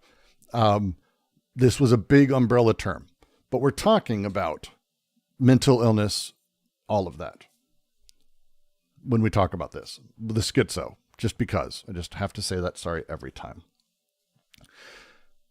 Does the schizo suffer from the process itself, or rather from its interruptions, when he is neuroticized in the family, in the land of Oedipus, when the one who does not allow himself to be Oedipalized is psychoticized in the land of the asylum, when the one who escapes the family and the asylum is perverted in the artificial locales? Perhaps there is only one illness, neurosis, the Oedipal decay against which all the pathogenic interruptions of the process should be measured. Most of the modern endeavors, outpatient centers, inpatient hospitals, social clubs for the sick, family care institutions, and even anti-psychiatry, remain threatened by a common danger, a danger which Jean Uri has been able to analyze in depth. How does one avoid the institutions reforming an asylum structure or constituting perverse or reformist artificial societies or residual paternalistic or mothering pseudo-families?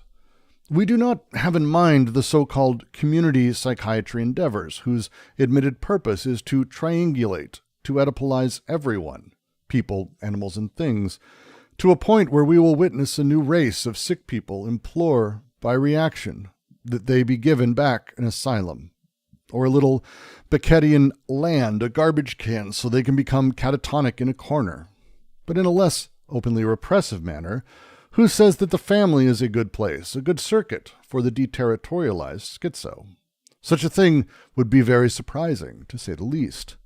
The therapeutic potentialities of the familial surroundings. The whole town, then, the whole neighborhood?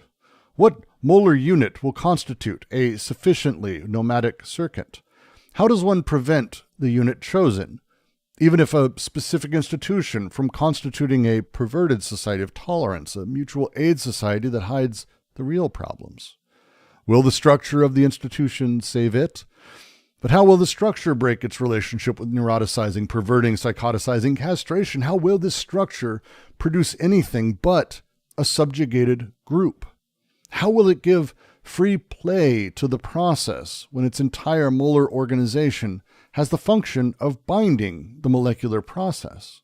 Even anti-psychiatry, especially sensitive to the schizophrenic breakthrough in the intense voyage, tires out, proposes the image of a subject group that would become immediately re-perverted, with former schizos guiding the most recent ones, and, as relays, little chapels, or better yet, a convent in Ceylon.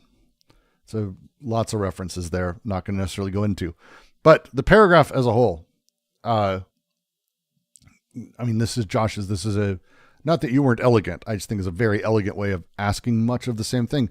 How are we not just recreating the same shit all the time with whatever we do? Always. How do we create a new way? And their comment on anti-psychiatry, I think, is spot on. It's like, hey, wait, you want to do this? Great. You want to do this big thing. Good for you. We love you. That's wonderful. But how do you not just recreate the same? Zizek has the line, great, you've had your revolution. What are we doing tomorrow? Literally, that's the question. Because you end up, as we learned from, and they talk about, not just with May 68, but the Soviet Revolution, the French Revolution, American Revolution, you recreate the same structures in the thing that you're doing. You refill them, you build them back in. You have this really weird thing that you do. We all do this. We re-territorialize in these ways. This is going to be a part of it, and we're doing this. And they're talking about psychoanalytic thought in here, but this is, I think, applicable in a huge number of ways to kind of all that we're talking about. They don't want us, we do not have in mind, and just so everyone knows and hears it, the so-called community psychiatry endeavors, whose admitted purpose is to triangulate and Oedipalize everyone, to a point where we will witness a new race of sick people implored by reaction that they be given back an asylum or a little Beckettian land, a garbage can, so they can become catatonic in a corner. This is a thing, by the way, right now. Hold on. Yeah, this please. Sounds very familiar. It is, isn't it? Is this the thing that all my friends outside of US call ADHD industry about in the US? It's not far from that. Or autism industry, I think, is the other side of it. Let's pretend it's different things at this moment, but I feel like it's very close, no? There's this really strange push that is, I think, happening.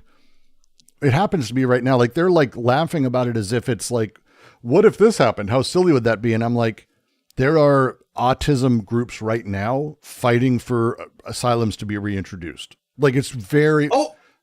that's a thing.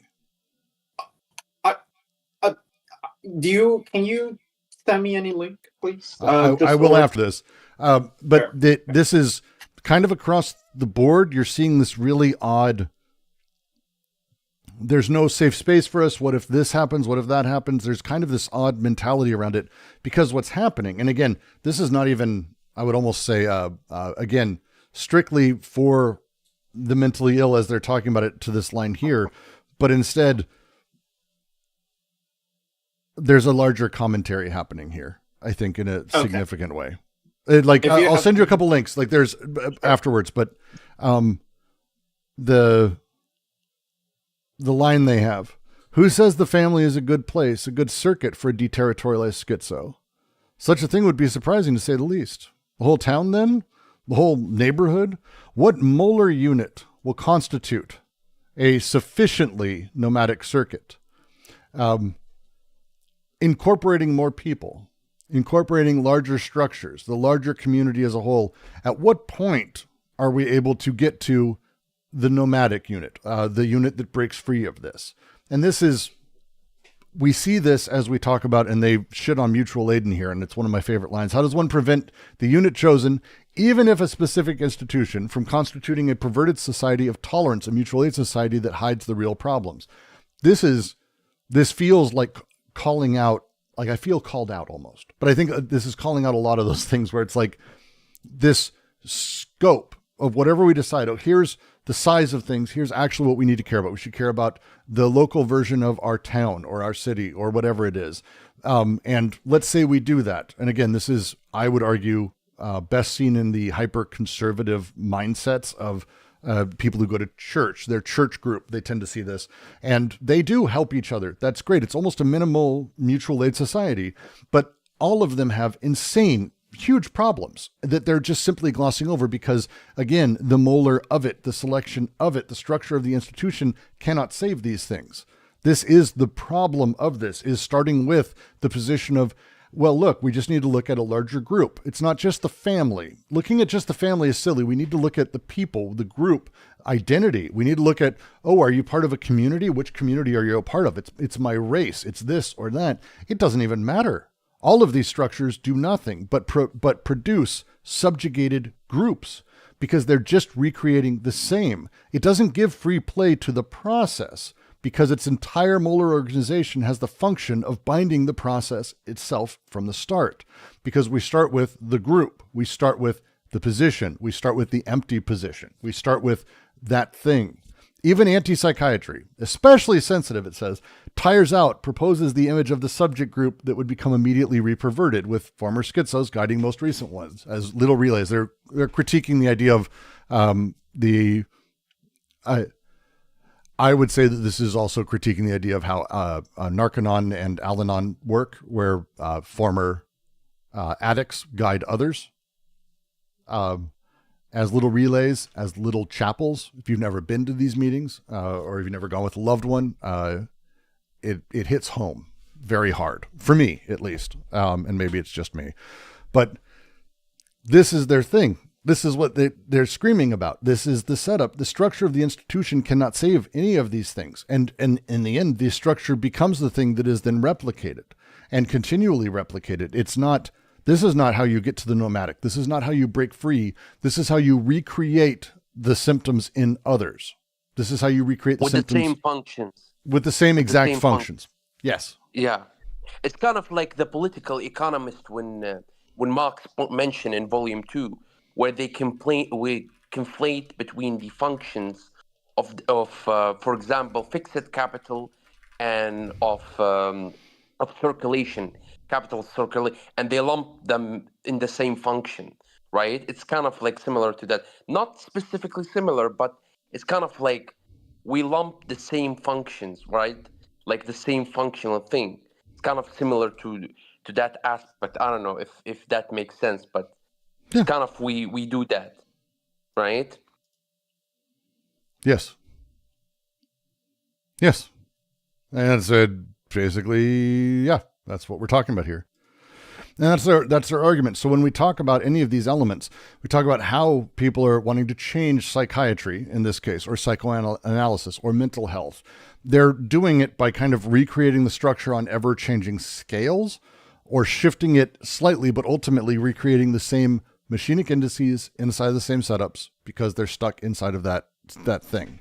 And that is the element they're talking about. Because it's not, just to go back to the beginning, because this is the question they're asking. What does the schizo suffer? From what? He whose sufferings are unspeakable. And they mean this quite literally, they can't talk as a thing. Is it that the process of schizophrenia that produces him, is that the thing he suffers from? Or actually is it that the process is interrupted? That the free-flowing emergent desire is interrupted and turned into that of the family, and its failure to connect inside of that this neuroticization, this land of Oedipus, when one who does not allow himself to be Oedipalized becomes made psychotic in the land of the asylum, where one who escapes the family in the asylum becomes perverted in artificial locales. This is the thing they've gone over. The D.H. Lawrence is the example of those who escape the family but become perverted in artificial locales, recreating the same structures, the same thing. Perhaps there is only one illness, neurosis, the Oedipal decay against which all pathogenic interruptions of the process should be measured. Most of the modern endeavors, and this is where their critique happens, that line, all the pathogenic interruptions of the process should be measured against neurosis. This is the decay of Oedipus in the process of it. And really, this is where neurosis hits, and it becomes turned into these other elements in the same way that, if you deep dive any of these other elements of mental illness, or really anything, we can, hey, rock and roll's great. Yeah, but I'm into acid rock, collective banjo play, whatever the fuck genre you're into. You can do this, and you could do the same thing with this, but at the base, perhaps really what we're talking about is neurosis, that of Oedipal decay, against which all the pathogenic interruptions of the process should be measured. And this is where we start talking about the rest of these things and how they show up. But again, it's not the process, it's the interruption of it, the symbolic and everything else falling back on it, the family forcing itself in, this type of reterritorialization, the way that this reterritorialization is done and how it perverts and breaks and controls desire. This thing is it. The patient resumption of the process, or on the contrary, its interruption. The two are so closely interrelated, they can only be evaluated each within the other. That's it. How would the schizo's voyage be possible, independent of the circuits? How could it exist without a land? They're not asking that it does. They're saying it can't. But also, how can we know these circuits don't reconstitute lands too well known of the asylum, artifice, and the family? This is the process, the de-reterritorialization of things. How do you build a process where you're looking at machinic indices, popping through, and out the other side comes, oh, look, it's the same fucking land. Oh, look, it's Asylum 2.0 as a thing. I'm going to send you a really depressing article, LJ. I'll post it in the Discord, actually, because it's an article from a few years ago that has stuck with me. We were doing a reading, and it's kind of been sitting in there. It's a Wall Street Journal article titled, It's Time to Bring Back Asylums. Sorry, go ahead. I'm just surprised it's in the Wall Street Journal. I feel like maybe it's because it's only a few years ago, but if it happens right now, it might be canceled. But that's a different story. No. This is there's an undercurrent for a lot of this. I'll send. There's a lot of shit happening around this that's very, very, very frustrating. I do not deny there was a big current behind this, but that current will produce the canceling force as well, I think. But I mean, I kind of hope so. I mean, given our world and where it's at today, I appreciate your optimism. Well, let's just say that since they canceled the mental health nurse occupation in the US, I don't think this kind of institution will come back realistically at all, because there is no institutionalized training to back up anymore. But maybe they can just use a bunch of underqualified people to actually imprison a lot of people, because that's been happening. So, but let's not go too political yet. Let's try that.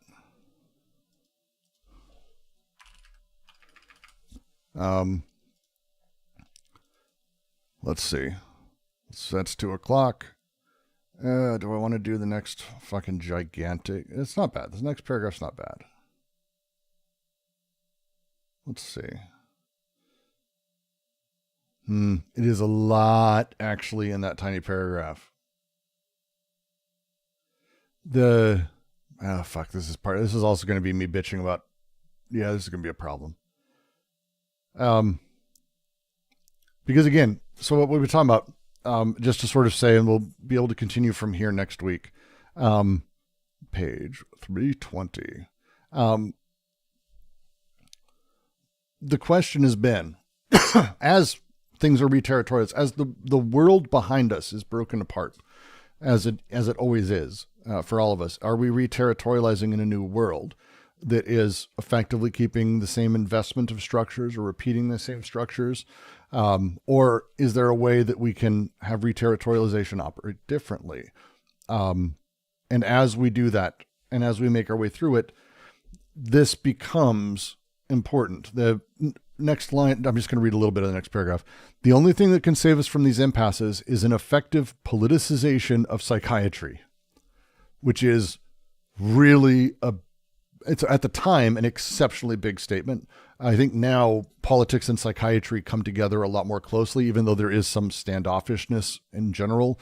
There's a lot more understanding of doing that. But this is they say, R.D. Laing, David Cooper, anti-psychiatry went very far in this direction. But seems to us, I'm just going to read the paragraph. We're just doing more Anti-Oedipus, deal with it. It seems to us that they still conceive of this politicization in terms of the structure and the event rather than the process itself. Furthermore, they localize social and mental alienation on a single line, tend to consider them as identical by showing how familial agent extends the one into the other. We're going to read footnote before we move on. David Cooper, in Alienation Mentale et Alienation Sociale, he wrote, social alienation comes, for the most part, to overlap the diverse forms of mental alienation. Those admitted into a psychiatric hospital are admitted not so much because they are sick as because they are protesting in a more or less adequate way against the social order.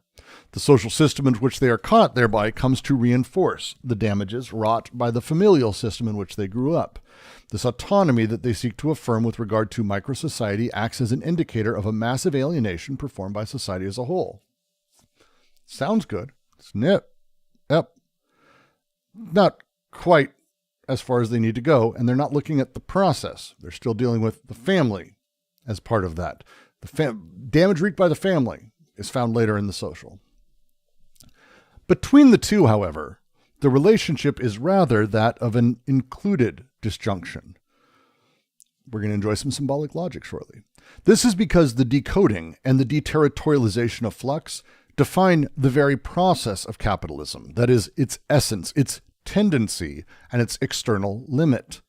But we know that the process is continually interrupted, or that the tendency counteracted, or the limit displaced by subjective reterritorializations and representations that operate as much at the level of capital as a subject, the axiomatic, as at the level of persons serving as capital's agents, application of the axiomatic. But we seek in vain to assign social alienation and mental alienation to one side or the other, as long as we establish a relation of exclusion between the two. The deterritorialization of flux in general effectively merges with mental alienation, inasmuch as it includes the reterritorializations that permit it to subsist only as the state of a particular flux, a flux of madness that is defined thus because it is charged with representing whatever escapes the axiomatics and the applications of reterritorializations in other flux. Inversely, one can find the form of socialization in action in all the reterritorializations of capitalism, inasmuch as they keep the flux from escaping the system, and maintain labor in an axiomatic framework of property, desire in the applied framework of the family.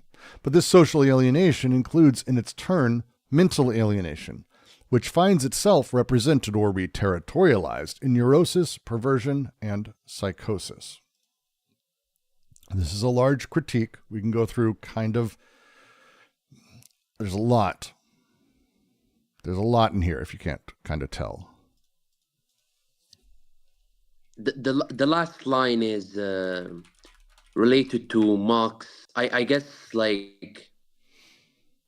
Deleuze found the easy question that Marx actually already in hand, in revolutionary practice or revolutionary praxis, right? Yeah. Mm-hmm. When Marx in the economic manuscript, right, said that revolutionary figures or revolutionary leaders, miss or they conflate the means for their ends and their ends for their means. And he said it's easy kind of question, right? It's easy problem, right? From a psychological, that's Marx saying that, right? It's easy problem right? It's easy solution, and it's actually what Deleuze wrote about, which is the, you know, what. But my question is, what is meaning when we say like we should politicize psychiatry, right? It's addressing the social, the alienation, the mental alienation, right, that come after the fact of the reterritorialization. Is that what Deleuze meaning is coming So after, we're only at or the after first part. decoding? I'm gonna put a pin in that because I guess we're gonna read the next paragraph right after this because I think we kind of have to. This is them. This first paragraph here. This is them saying we need to introduce politics into this. Here's how they're trying to do it and why it sucks. That's all this paragraph really is. Like, just to summarize, here's how they're doing it, but this doesn't work for the following fucking reasons. And they kind of outline, I think, overall the nature of like the way that the two are brought together, the way that the familial and social, they localize social and mental alienation on a single line. Consider them as identical by showing the familial agent extends the one into the other. This is saying, hey, someone who gets fucked up as a kid is going to be fucked up as an adult. Basically, I'm oversimplifying here, but that's not far from what kind of how Cooper was talking about. But the challenge is that relationship's actually not that simple. They're saying it's actually, the relationship is rather that of an inclusive disjunction. I think I feel like I want to check the French real quick just to see. Sorry, you're just going to have to deal with me being myself, which most of you are probably used to at this point, actually. La NTP, come on. There you are. Come on. What page would you be on? God damn, it's so far in. Okay. Sorry, 2 seconds. I'm just, I promise I exist still. So let's see.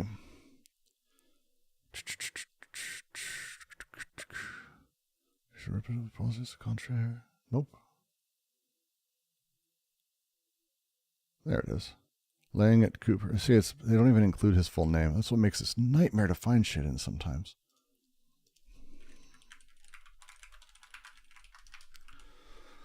Sorry, I'm trying to find the exact little bit so I can be like, hey. And of course, it's also, wait, is it longer? I think it is. God damn it. It breaks in a different place. Fuck, I hate, sometimes this translation makes me so mad.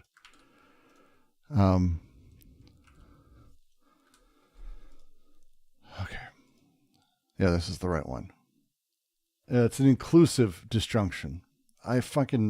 So included disjunction, I'm trying, it's not really a term. How do we put into it?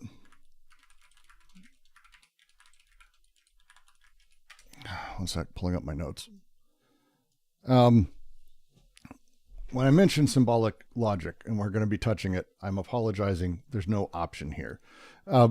Part of the second of the syntheses for Deleuze is the disjunctive syntheses.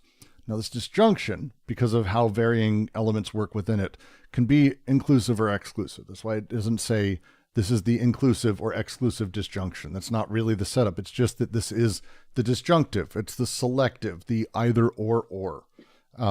If you've ever had to write code, you might get used to it, but it's kind of the idea of, are you a man or a woman? That kind of simple binary language. It's either or. But the inclusive disjunction means that you can actually have multiple answers. So it's either or, rather than either or, right? Exclusive means one option must be selected, the other rejected.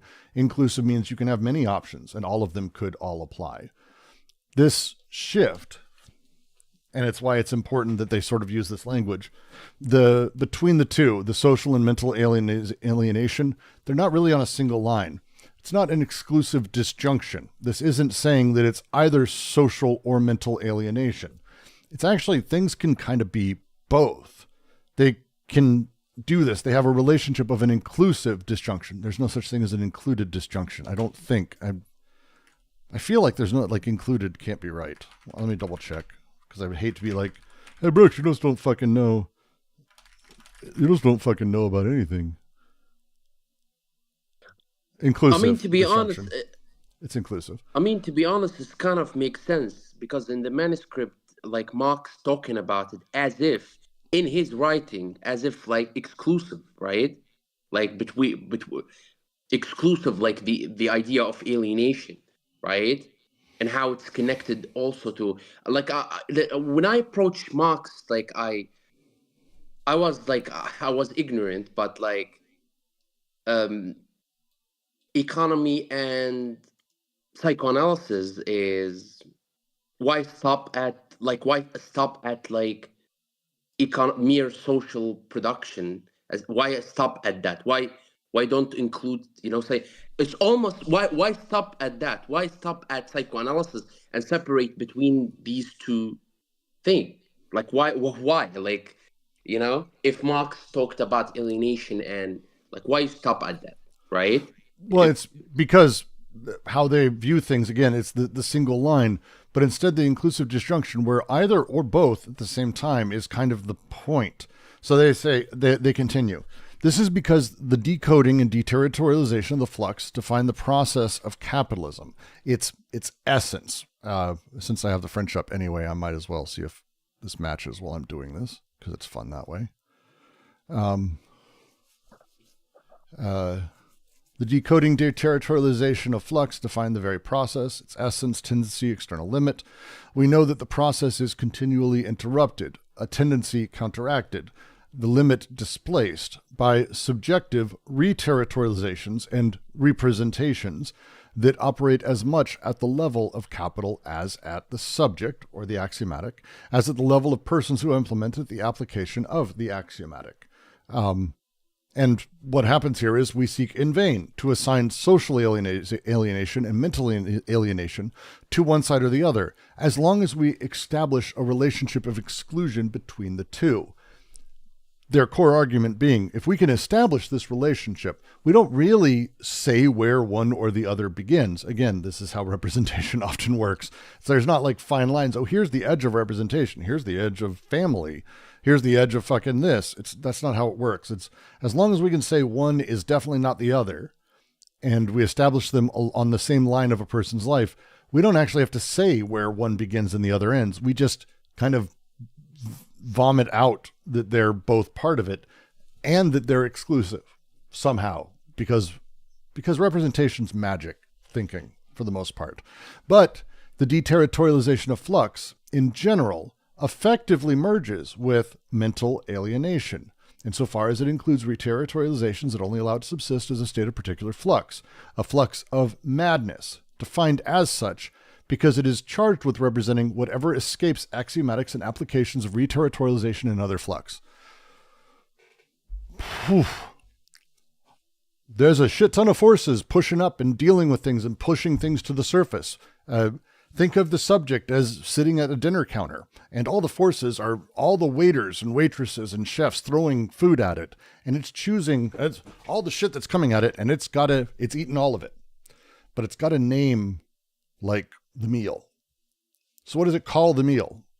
It depends on what's being thrown at it, where it's at, and all of that. It's doing its best to make social sense of all of these things. It's doing its best, as it says, to like this flux of madness defined as such. It is charged with representing, you could say representing, whatever escapes axiomatics, anything that doesn't fit into those tidy buckets, that isn't really part of that. Whatever escapes those and applications of reterritorializations in other flux, the schizophrenic is like, I'm Jesus, because it's representing everything that escaped the rest of it. The guy who says that he's Napoleon, he knows he's in a room, like he knows what doors are, right? Like he's not catatonic. He's looking for a meal. He's asking for his soldiers, whatever it may be. He's all the stuff that is axiomatized, that he understands the general rules of, how to walk, how to talk, how to do things. But there's a bunch of other shit that's bubbling, that's flying up. So he's naming it. He's calling it that. He's re-territorializing it. That's what he's doing. But it's seen as a flux of madness. And it's defined as madness because anything that isn't part of the rest, he's just dealing with.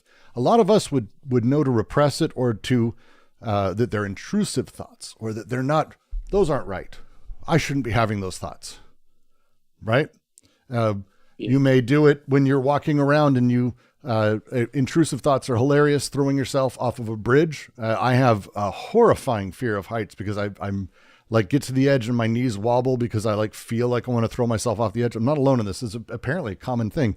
There's like weird intrusive thoughts that people are feeling all the time, but I don't go, oh, that must be because, that's because in a previous life I threw myself off of a building, or in a previous life I was the Wright brothers, and that makes me want to fly.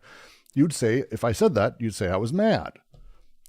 Yes, you would. And that's what we call madness, is the recapturing, the re-territorialization of all the shit that doesn't fit in all that other stuff that I've learned.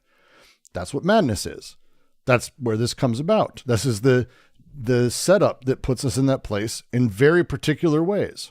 And they go on. Inversely, all the re-territorializations of capital, one can find the form of social alienation in action, insofar as they prevent the flux from escaping the system, maintain labor in the axiomatic framework of property, and desire, libido, in the applied framework of family. But this social alienation in turn includes mental alienation, which finds itself represented and re-territorialized as in neurosis, perversion, and psychosis, or mental illnesses. Is that in this one? See, they don't say the mental illnesses. It's just, it's minor things, but it's like people don't know how English works. It's almost like the translators don't know how English works sometimes. Does that make sense though? As I'm going through it, because we're gonna have to now go to the next paragraph because of your fucking question. It kind of bring me the axiomatic of Kant for some reason. I don't know. Like for some reason, like the axiomatic like popping up in my head, like for Kant, you know, the idea of separation between mathematics and between philosophy, right? Transcendental philosophy and these kind of things. But Kant has this like problematic thing about the axiomatic, right? Problemization of axiomatic in the Critique of Pure Reason. And I don't know if it's relatable. I don't know if it is. You're going to have to read Deleuze's book on Kant. I'm not an expert on Kant. Difference and repetition actually goes nicely into that, if memory serves too. Actually, difference and repetition very much goes into that, I want to say. I would recommend difference and repetition. Yeah. But to continue, because the question was, so what the fuck do we do? Like, what is a good how do you politicize this?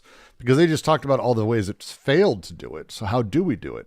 Well, to continue, a true politics of psychiatry or anti-psychiatry would consist therefore in the following praxis. 1, undoing all the re-territorializations that transform madness into mental illness. And 2, liberating the schizoid movement of deterritorialization in all the flux in such a way that this characteristic can no longer qualify a particular residue as a flux of madness, but affects just as well the flux of labor and desire, of production, knowledge, creation in their most profound tendency. Here, madness would no longer exist as madness, not because it would have been transformed into mental illness, but on the contrary, because it would receive the support of all the other flux, including science and art, once it is said that madness is called madness and appears as such only because it is deprived of this support and finds itself reduced to testifying all alone for deterritorialization as a universal process. It is merely its unwarranted privilege, a privilege beyond its capabilities that renders it mad. In this perspective, Foucault announced an age when madness would disappear, not because it would be lodged within controlled spaces of mental illness, the great tepid aquariums, but on the contrary, because the exterior limit designated by madness would be overcome by means of other flux escaping control on all sides and carrying us along. Michel Foucault has the line, "Everything we experience today in the mode of the limit or strangeness or of the unbearable will have joined again with the serenity of the positive." Which is like, Foucault has some good shit. Foucault has some very good Which shit. book that's Foucault? I'm going to say Madness. God damn it. This is the problem, is like my brain stops working after like 2 hours of this. There's a reason I stop after 2 hours. And Madness. Madness and Civilization. Madness and Civilization. Thank you. God damn it. I'm like, it's on the tip of my tongue and I'm like, fuck, we're going to have a fucking aneurysm trying to name a fucking Foucault book. Good book. I prefer The Order of Things. Those are the two. Like, Foucault's generally pretty good. But some of his lines are fucking great. And the line here is pretty direct. The reason we categorize things as madness is because they're not captured in these other ways. They seem disconnected. But at some point, if we can instead shift, and that's the line they have, we undo the idea of madness as mental illness. This is a silly way to go about it. Instead, we liberate the movement of deterritorialization, that process of deterritorialization in all of the flux, in such a way that that characteristic no longer qualifies as particular residue as a flux of madness, but affects just as well flux of labor and desire, production, knowledge, creation in their most profound tendency. The enabling of that, the schizoid process within the processes and drives within us, is where we should be aiming. It's not madness. It's instead the the deterritorialization of things, which enables all those other things to be supported and to support it. This is, I think, what they're driving at mainly. It's a great little paragraph. So you asked what they do. And that's the setup. Because again, you're not escaping reterritorialization. That's not what they're driving at. That's not it. These things go together. This isn't like we deterritorialize and we're great. It's like, no. Quite the opposite, actually, in how they've talked about it. It's a little bit different. It's instead undoing, they don't say all reterritorializations, but all the reterritorializations that transform madness into mental illness. This thing that transforms them, that process of reterritorialization, which happens, but we undo those reterritorializations as such, so we can liberate the movement of deterritorialization in all of the fluxes and have them support and in turn be sort of pulled by that. You mean channel it, right? Channel it to art. I'm hesitant to say channel because it does sort of imply fluidic things instead of force, because it is much more of a force that's happening there and a product of force. Again, it's more Nietzschean than like Freudian libido in that sense. It's force that they're talking about. It's why they use flux instead of flow. It's why they talk about the positionality of it within capital and the flux within capital. But it's kind of these two things, because again, when we label mental illness a pathology, right? When we subject it to clinical categorization, when we put it inside of that box, we're putting it in institutional control. We're also otherizing it from other pieces. We're saying that is mental illness. These things can't be part of these other things. We're like putting a wall down almost. And instead of that, by medicalizing it, we're kind of fucking with it. Instead, like that allowance through these things shifts madness to instead being what they call it, which is a universal process. It isn't that those who are mental ill have this process and we don't. It's instead they are revealing of the process of all of us.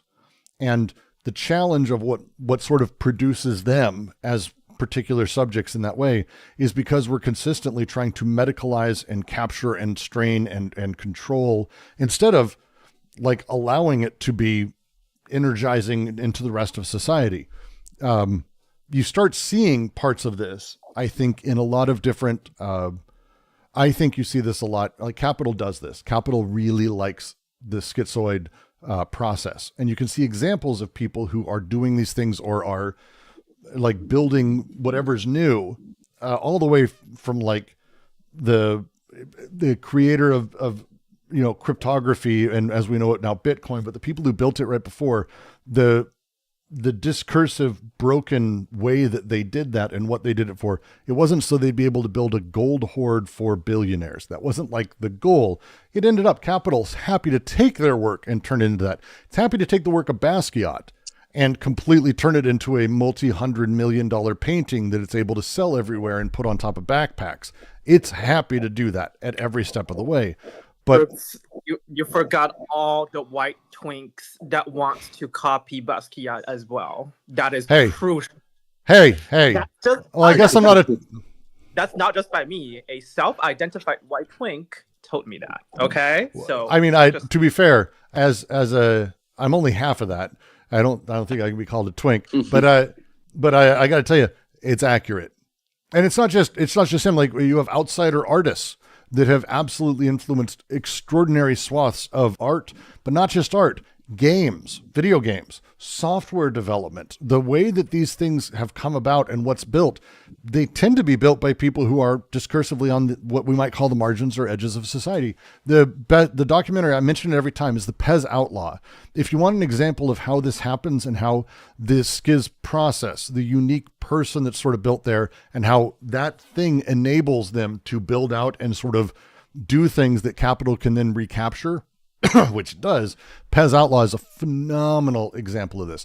But then again, it happens in everything. I would argue that Donald Trump is proof of this as well. The way that these things work, the way that the norms and the edges of society shatter, the schizoid movement being utilized, this thing being then recaptured. Because again, we treat it as mental illness, and we institutionalize and put people in places, and we create the lines. We're very aware, and I think, a lot of people have enough self-awareness to know that in order to build something new, you have to be able to not think normally. Someone once said to me that there's not a lot of Walmart managers that are going to make the most beautiful piece of art you've ever seen.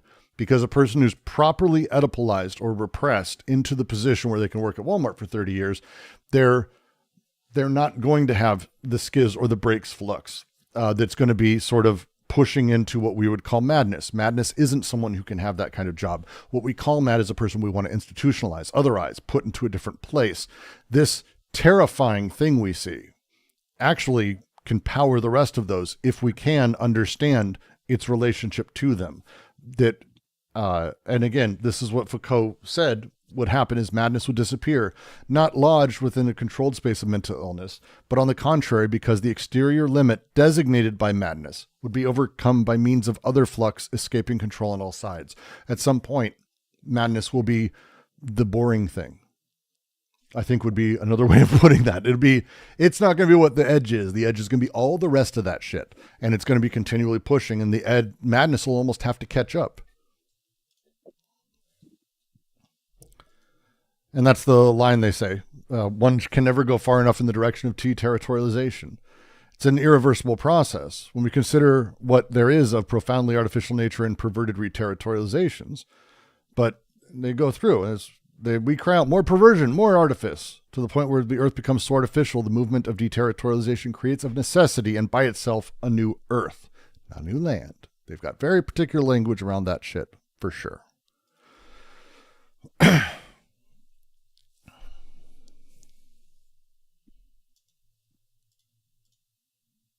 Marshall Esotericist on YouTube says, so deterritorialization as a means of an end, deterritorialization in service of a greater project, a better reterritorialization, since reterritorialization is inescapable. It's understanding that those things, reterritorialization and deterritorialization, they're totalizations of a process. It's about instead putting the process first. Knowing the parts of the process, at least as far as we can, it's a connection, the connective, disjunctive, conjunctive. This is the parts of desire. As these things move through time, there's processes that BWO created, can be used for liberation and exaltation of things. It can also be used for repetitive beating down of desire. Like these things, they can do a lot based on actually how a lot of other stuff's treated. So it's about understanding the process and enabling the process to interface as it does and not placing it into categorizations. You're going to re-territorialize. You can't have D without the re unless you don't want meaning at all. You want to become catatonic. I don't suggest that. So instead, understand and go with and embrace the process at the base of all of it, because it is. Even if we shove off madness to one side, the very process that we call mad is simply the stuff that isn't able to be captured. It's the same process. It's just the stuff unable to be captured by politics or family, the stuff that's outside of that. But it's the same. That stuff enables us to be moving forward, enables us to shift meaning, enables us to shift what is reterritorialized. So imagine family as a concept, not reterritorializing in the way that we know underneath the very particular symbolic order, but instead with all that other stuff that's normally considered madness. Reterritorialize family with all of that. What does that mean? It means something new, actually, significantly. And it means that the machinic elements, the machinic parts of desire, the actual pulsing flux of desire that exists, isn't being taken in and crushed and parts sectioned off. And this is for madness. You go over there. This is for family. This is for work. This is where you put the stuff for politics. Instead, all of these things can kind of be in service of each other in a pretty profound way. But with that, that's a solid 2.5 hours, and my brain is going to die. My brain's going to die because it's a lot. It's already been a long day for me before this, so it's a lot. Any last questions? Any last notes? Secret Agent Dan asks, is synthetic reterritorialization necessarily bad? Is there an alternative? So what's the name? Deleuze is not going to say I don't think anything's bad, because that's not really his thing. Not in that way. Synthetic reterritorialization can be very good, and they will in the next section and further on. And I mean, in logical sense, he makes a lot of arguments like this, where he talks about counter-actualization, where it's a synthetic perversion of meaning that turns it back on people in order to sort of break apart their constellation of machinic understanding, what he will come to say. That counter-actualization and the way that it plays is basically a synthetic perversion that is almost more perverse than the perversion it's undoing. And there's kind of fun to be had there, and there's ways to break things down. As in Cohen's, he talks about as one of these examples as a sort of self-terminating idea in the same way. Paradoxes do this, is why he loves like Chrysippus and the Stoics. A synthetic perverted reterritorialization isn't necessarily bad, because again, it's about processes. Where are you placing processes? And as they'll get into, as this goes, groups are going to form and groups will form. There's kind of two groups that form along these lines, because again, we're reterritorializing. So the question is, are we part of a subjugated group where the group is the primacy and we're subjugated to that? Or are we part of a subject group, which is a group of people who are all actually themselves sort of subjects and are just happen to be more part of a group? It's more complex than that, but yeah, it's a lot. Brooks, I had something in the back of my head. I just really want to say this. So last weekend, I went to a open house at a fairly prestigious psychoanalytic training institute, and they are a panel of people of color, right? Long story short, they're talking about a case study, and this faculty training analyst says, oh, the baby, it cannot talk. It's pre-Oedipal. At that moment, I was like, what the fuck are you talking about? The baby is 2 months old. You're going to universalize the Oedipal model in a fucking 2 months old? Like, yes, they will. Are you fucking brain dead? Yeah. I have to, I just have to complain about this. It's like beyond, like. I mean, you found a good group for that complaint. I'll tell you that. it does not take a fucking Deleuzian to point out that it's a fucking weird shit to do. It's like, it's pre-Oedipal. It's pre-Oedipal. What the fuck does that mean? You're talking a fucking baby that the parent hate. The baby is 2 months old. But again, this is one of those things that whenever I hear shit like that, all I can think is there's this old cartoon. I think it was not home movies. God damn it. It was another cartoon that was on Adult Swim I really loved. But they had an entire episode where the guy was just very upset about college students who use the word Kafka-esque because no one uses it correctly, and how it's one of those things that like people who want to pretend like they're smart will go, wow, that's really Kafka-esque for everything. And all I can think is like everything, a 2-month-old is going to be pre-Oedipal, but also like in Freud or Lacan, I am not even sure that Oedipalization is necessary for language in any meaningful sense. I know for Lacan, yes, in some semblance, you're talking about castration through the mirror stage, and that's how language can appear, but you don't need to be Oedipalized. That's like, it's a very weird misunderstanding of even Lacan and Freud to say something like that. It's for me, this is something that most people, with or without any of the conception of the Oedipal model, it's a neurological thing, right? And they were talking about how the parents' attitude towards it. I just don't know that on what basis can they assume the privilege to put this Oedipal model when it explains the behavior and affect of the parent while putting this thing onto the baby.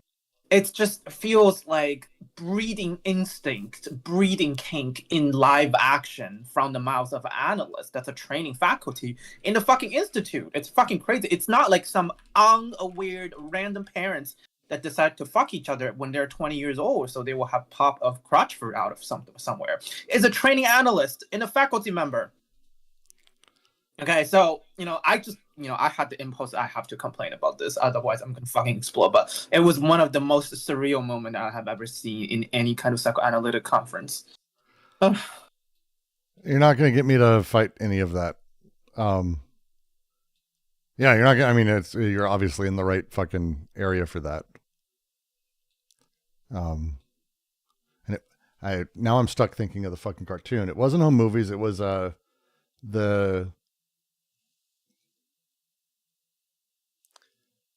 I am going to have trouble describing it now because my brain is at that position. Young kid with glasses goes to live with his brother in the big city. God damn it. Good cartoon too. Wow, you fucking people eating my brain slowly every single week. Every single fucking week. Just terrible. What am I going to do? But with that, I want to thank all of you for joining us. It's lovely. If you haven't noticed, by the way, if you're not seeing me on stream, I know you're in Discord. I made merch because I couldn't resist. I got a notification and I was like, I need a coffee mug.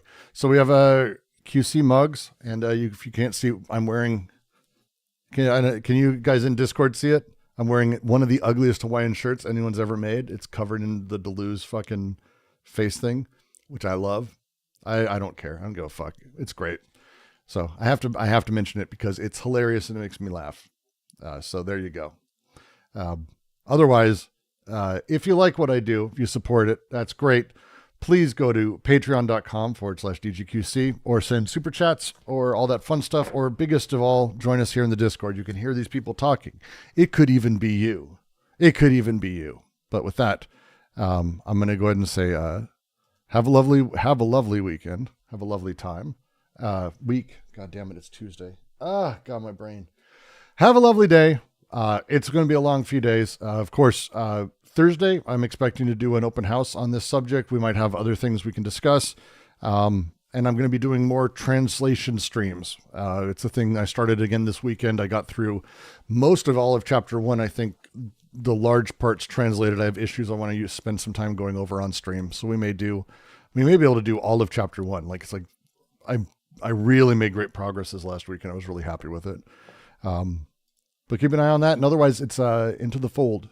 Tomorrow we'll be doing early, I think. And then again on Friday. So Thank all of you, and we'll chat soon enough. If I can figure out how to turn off this fucking stream. Brooks, are you still recording? I am. There's the stream. It's okay. You remember there was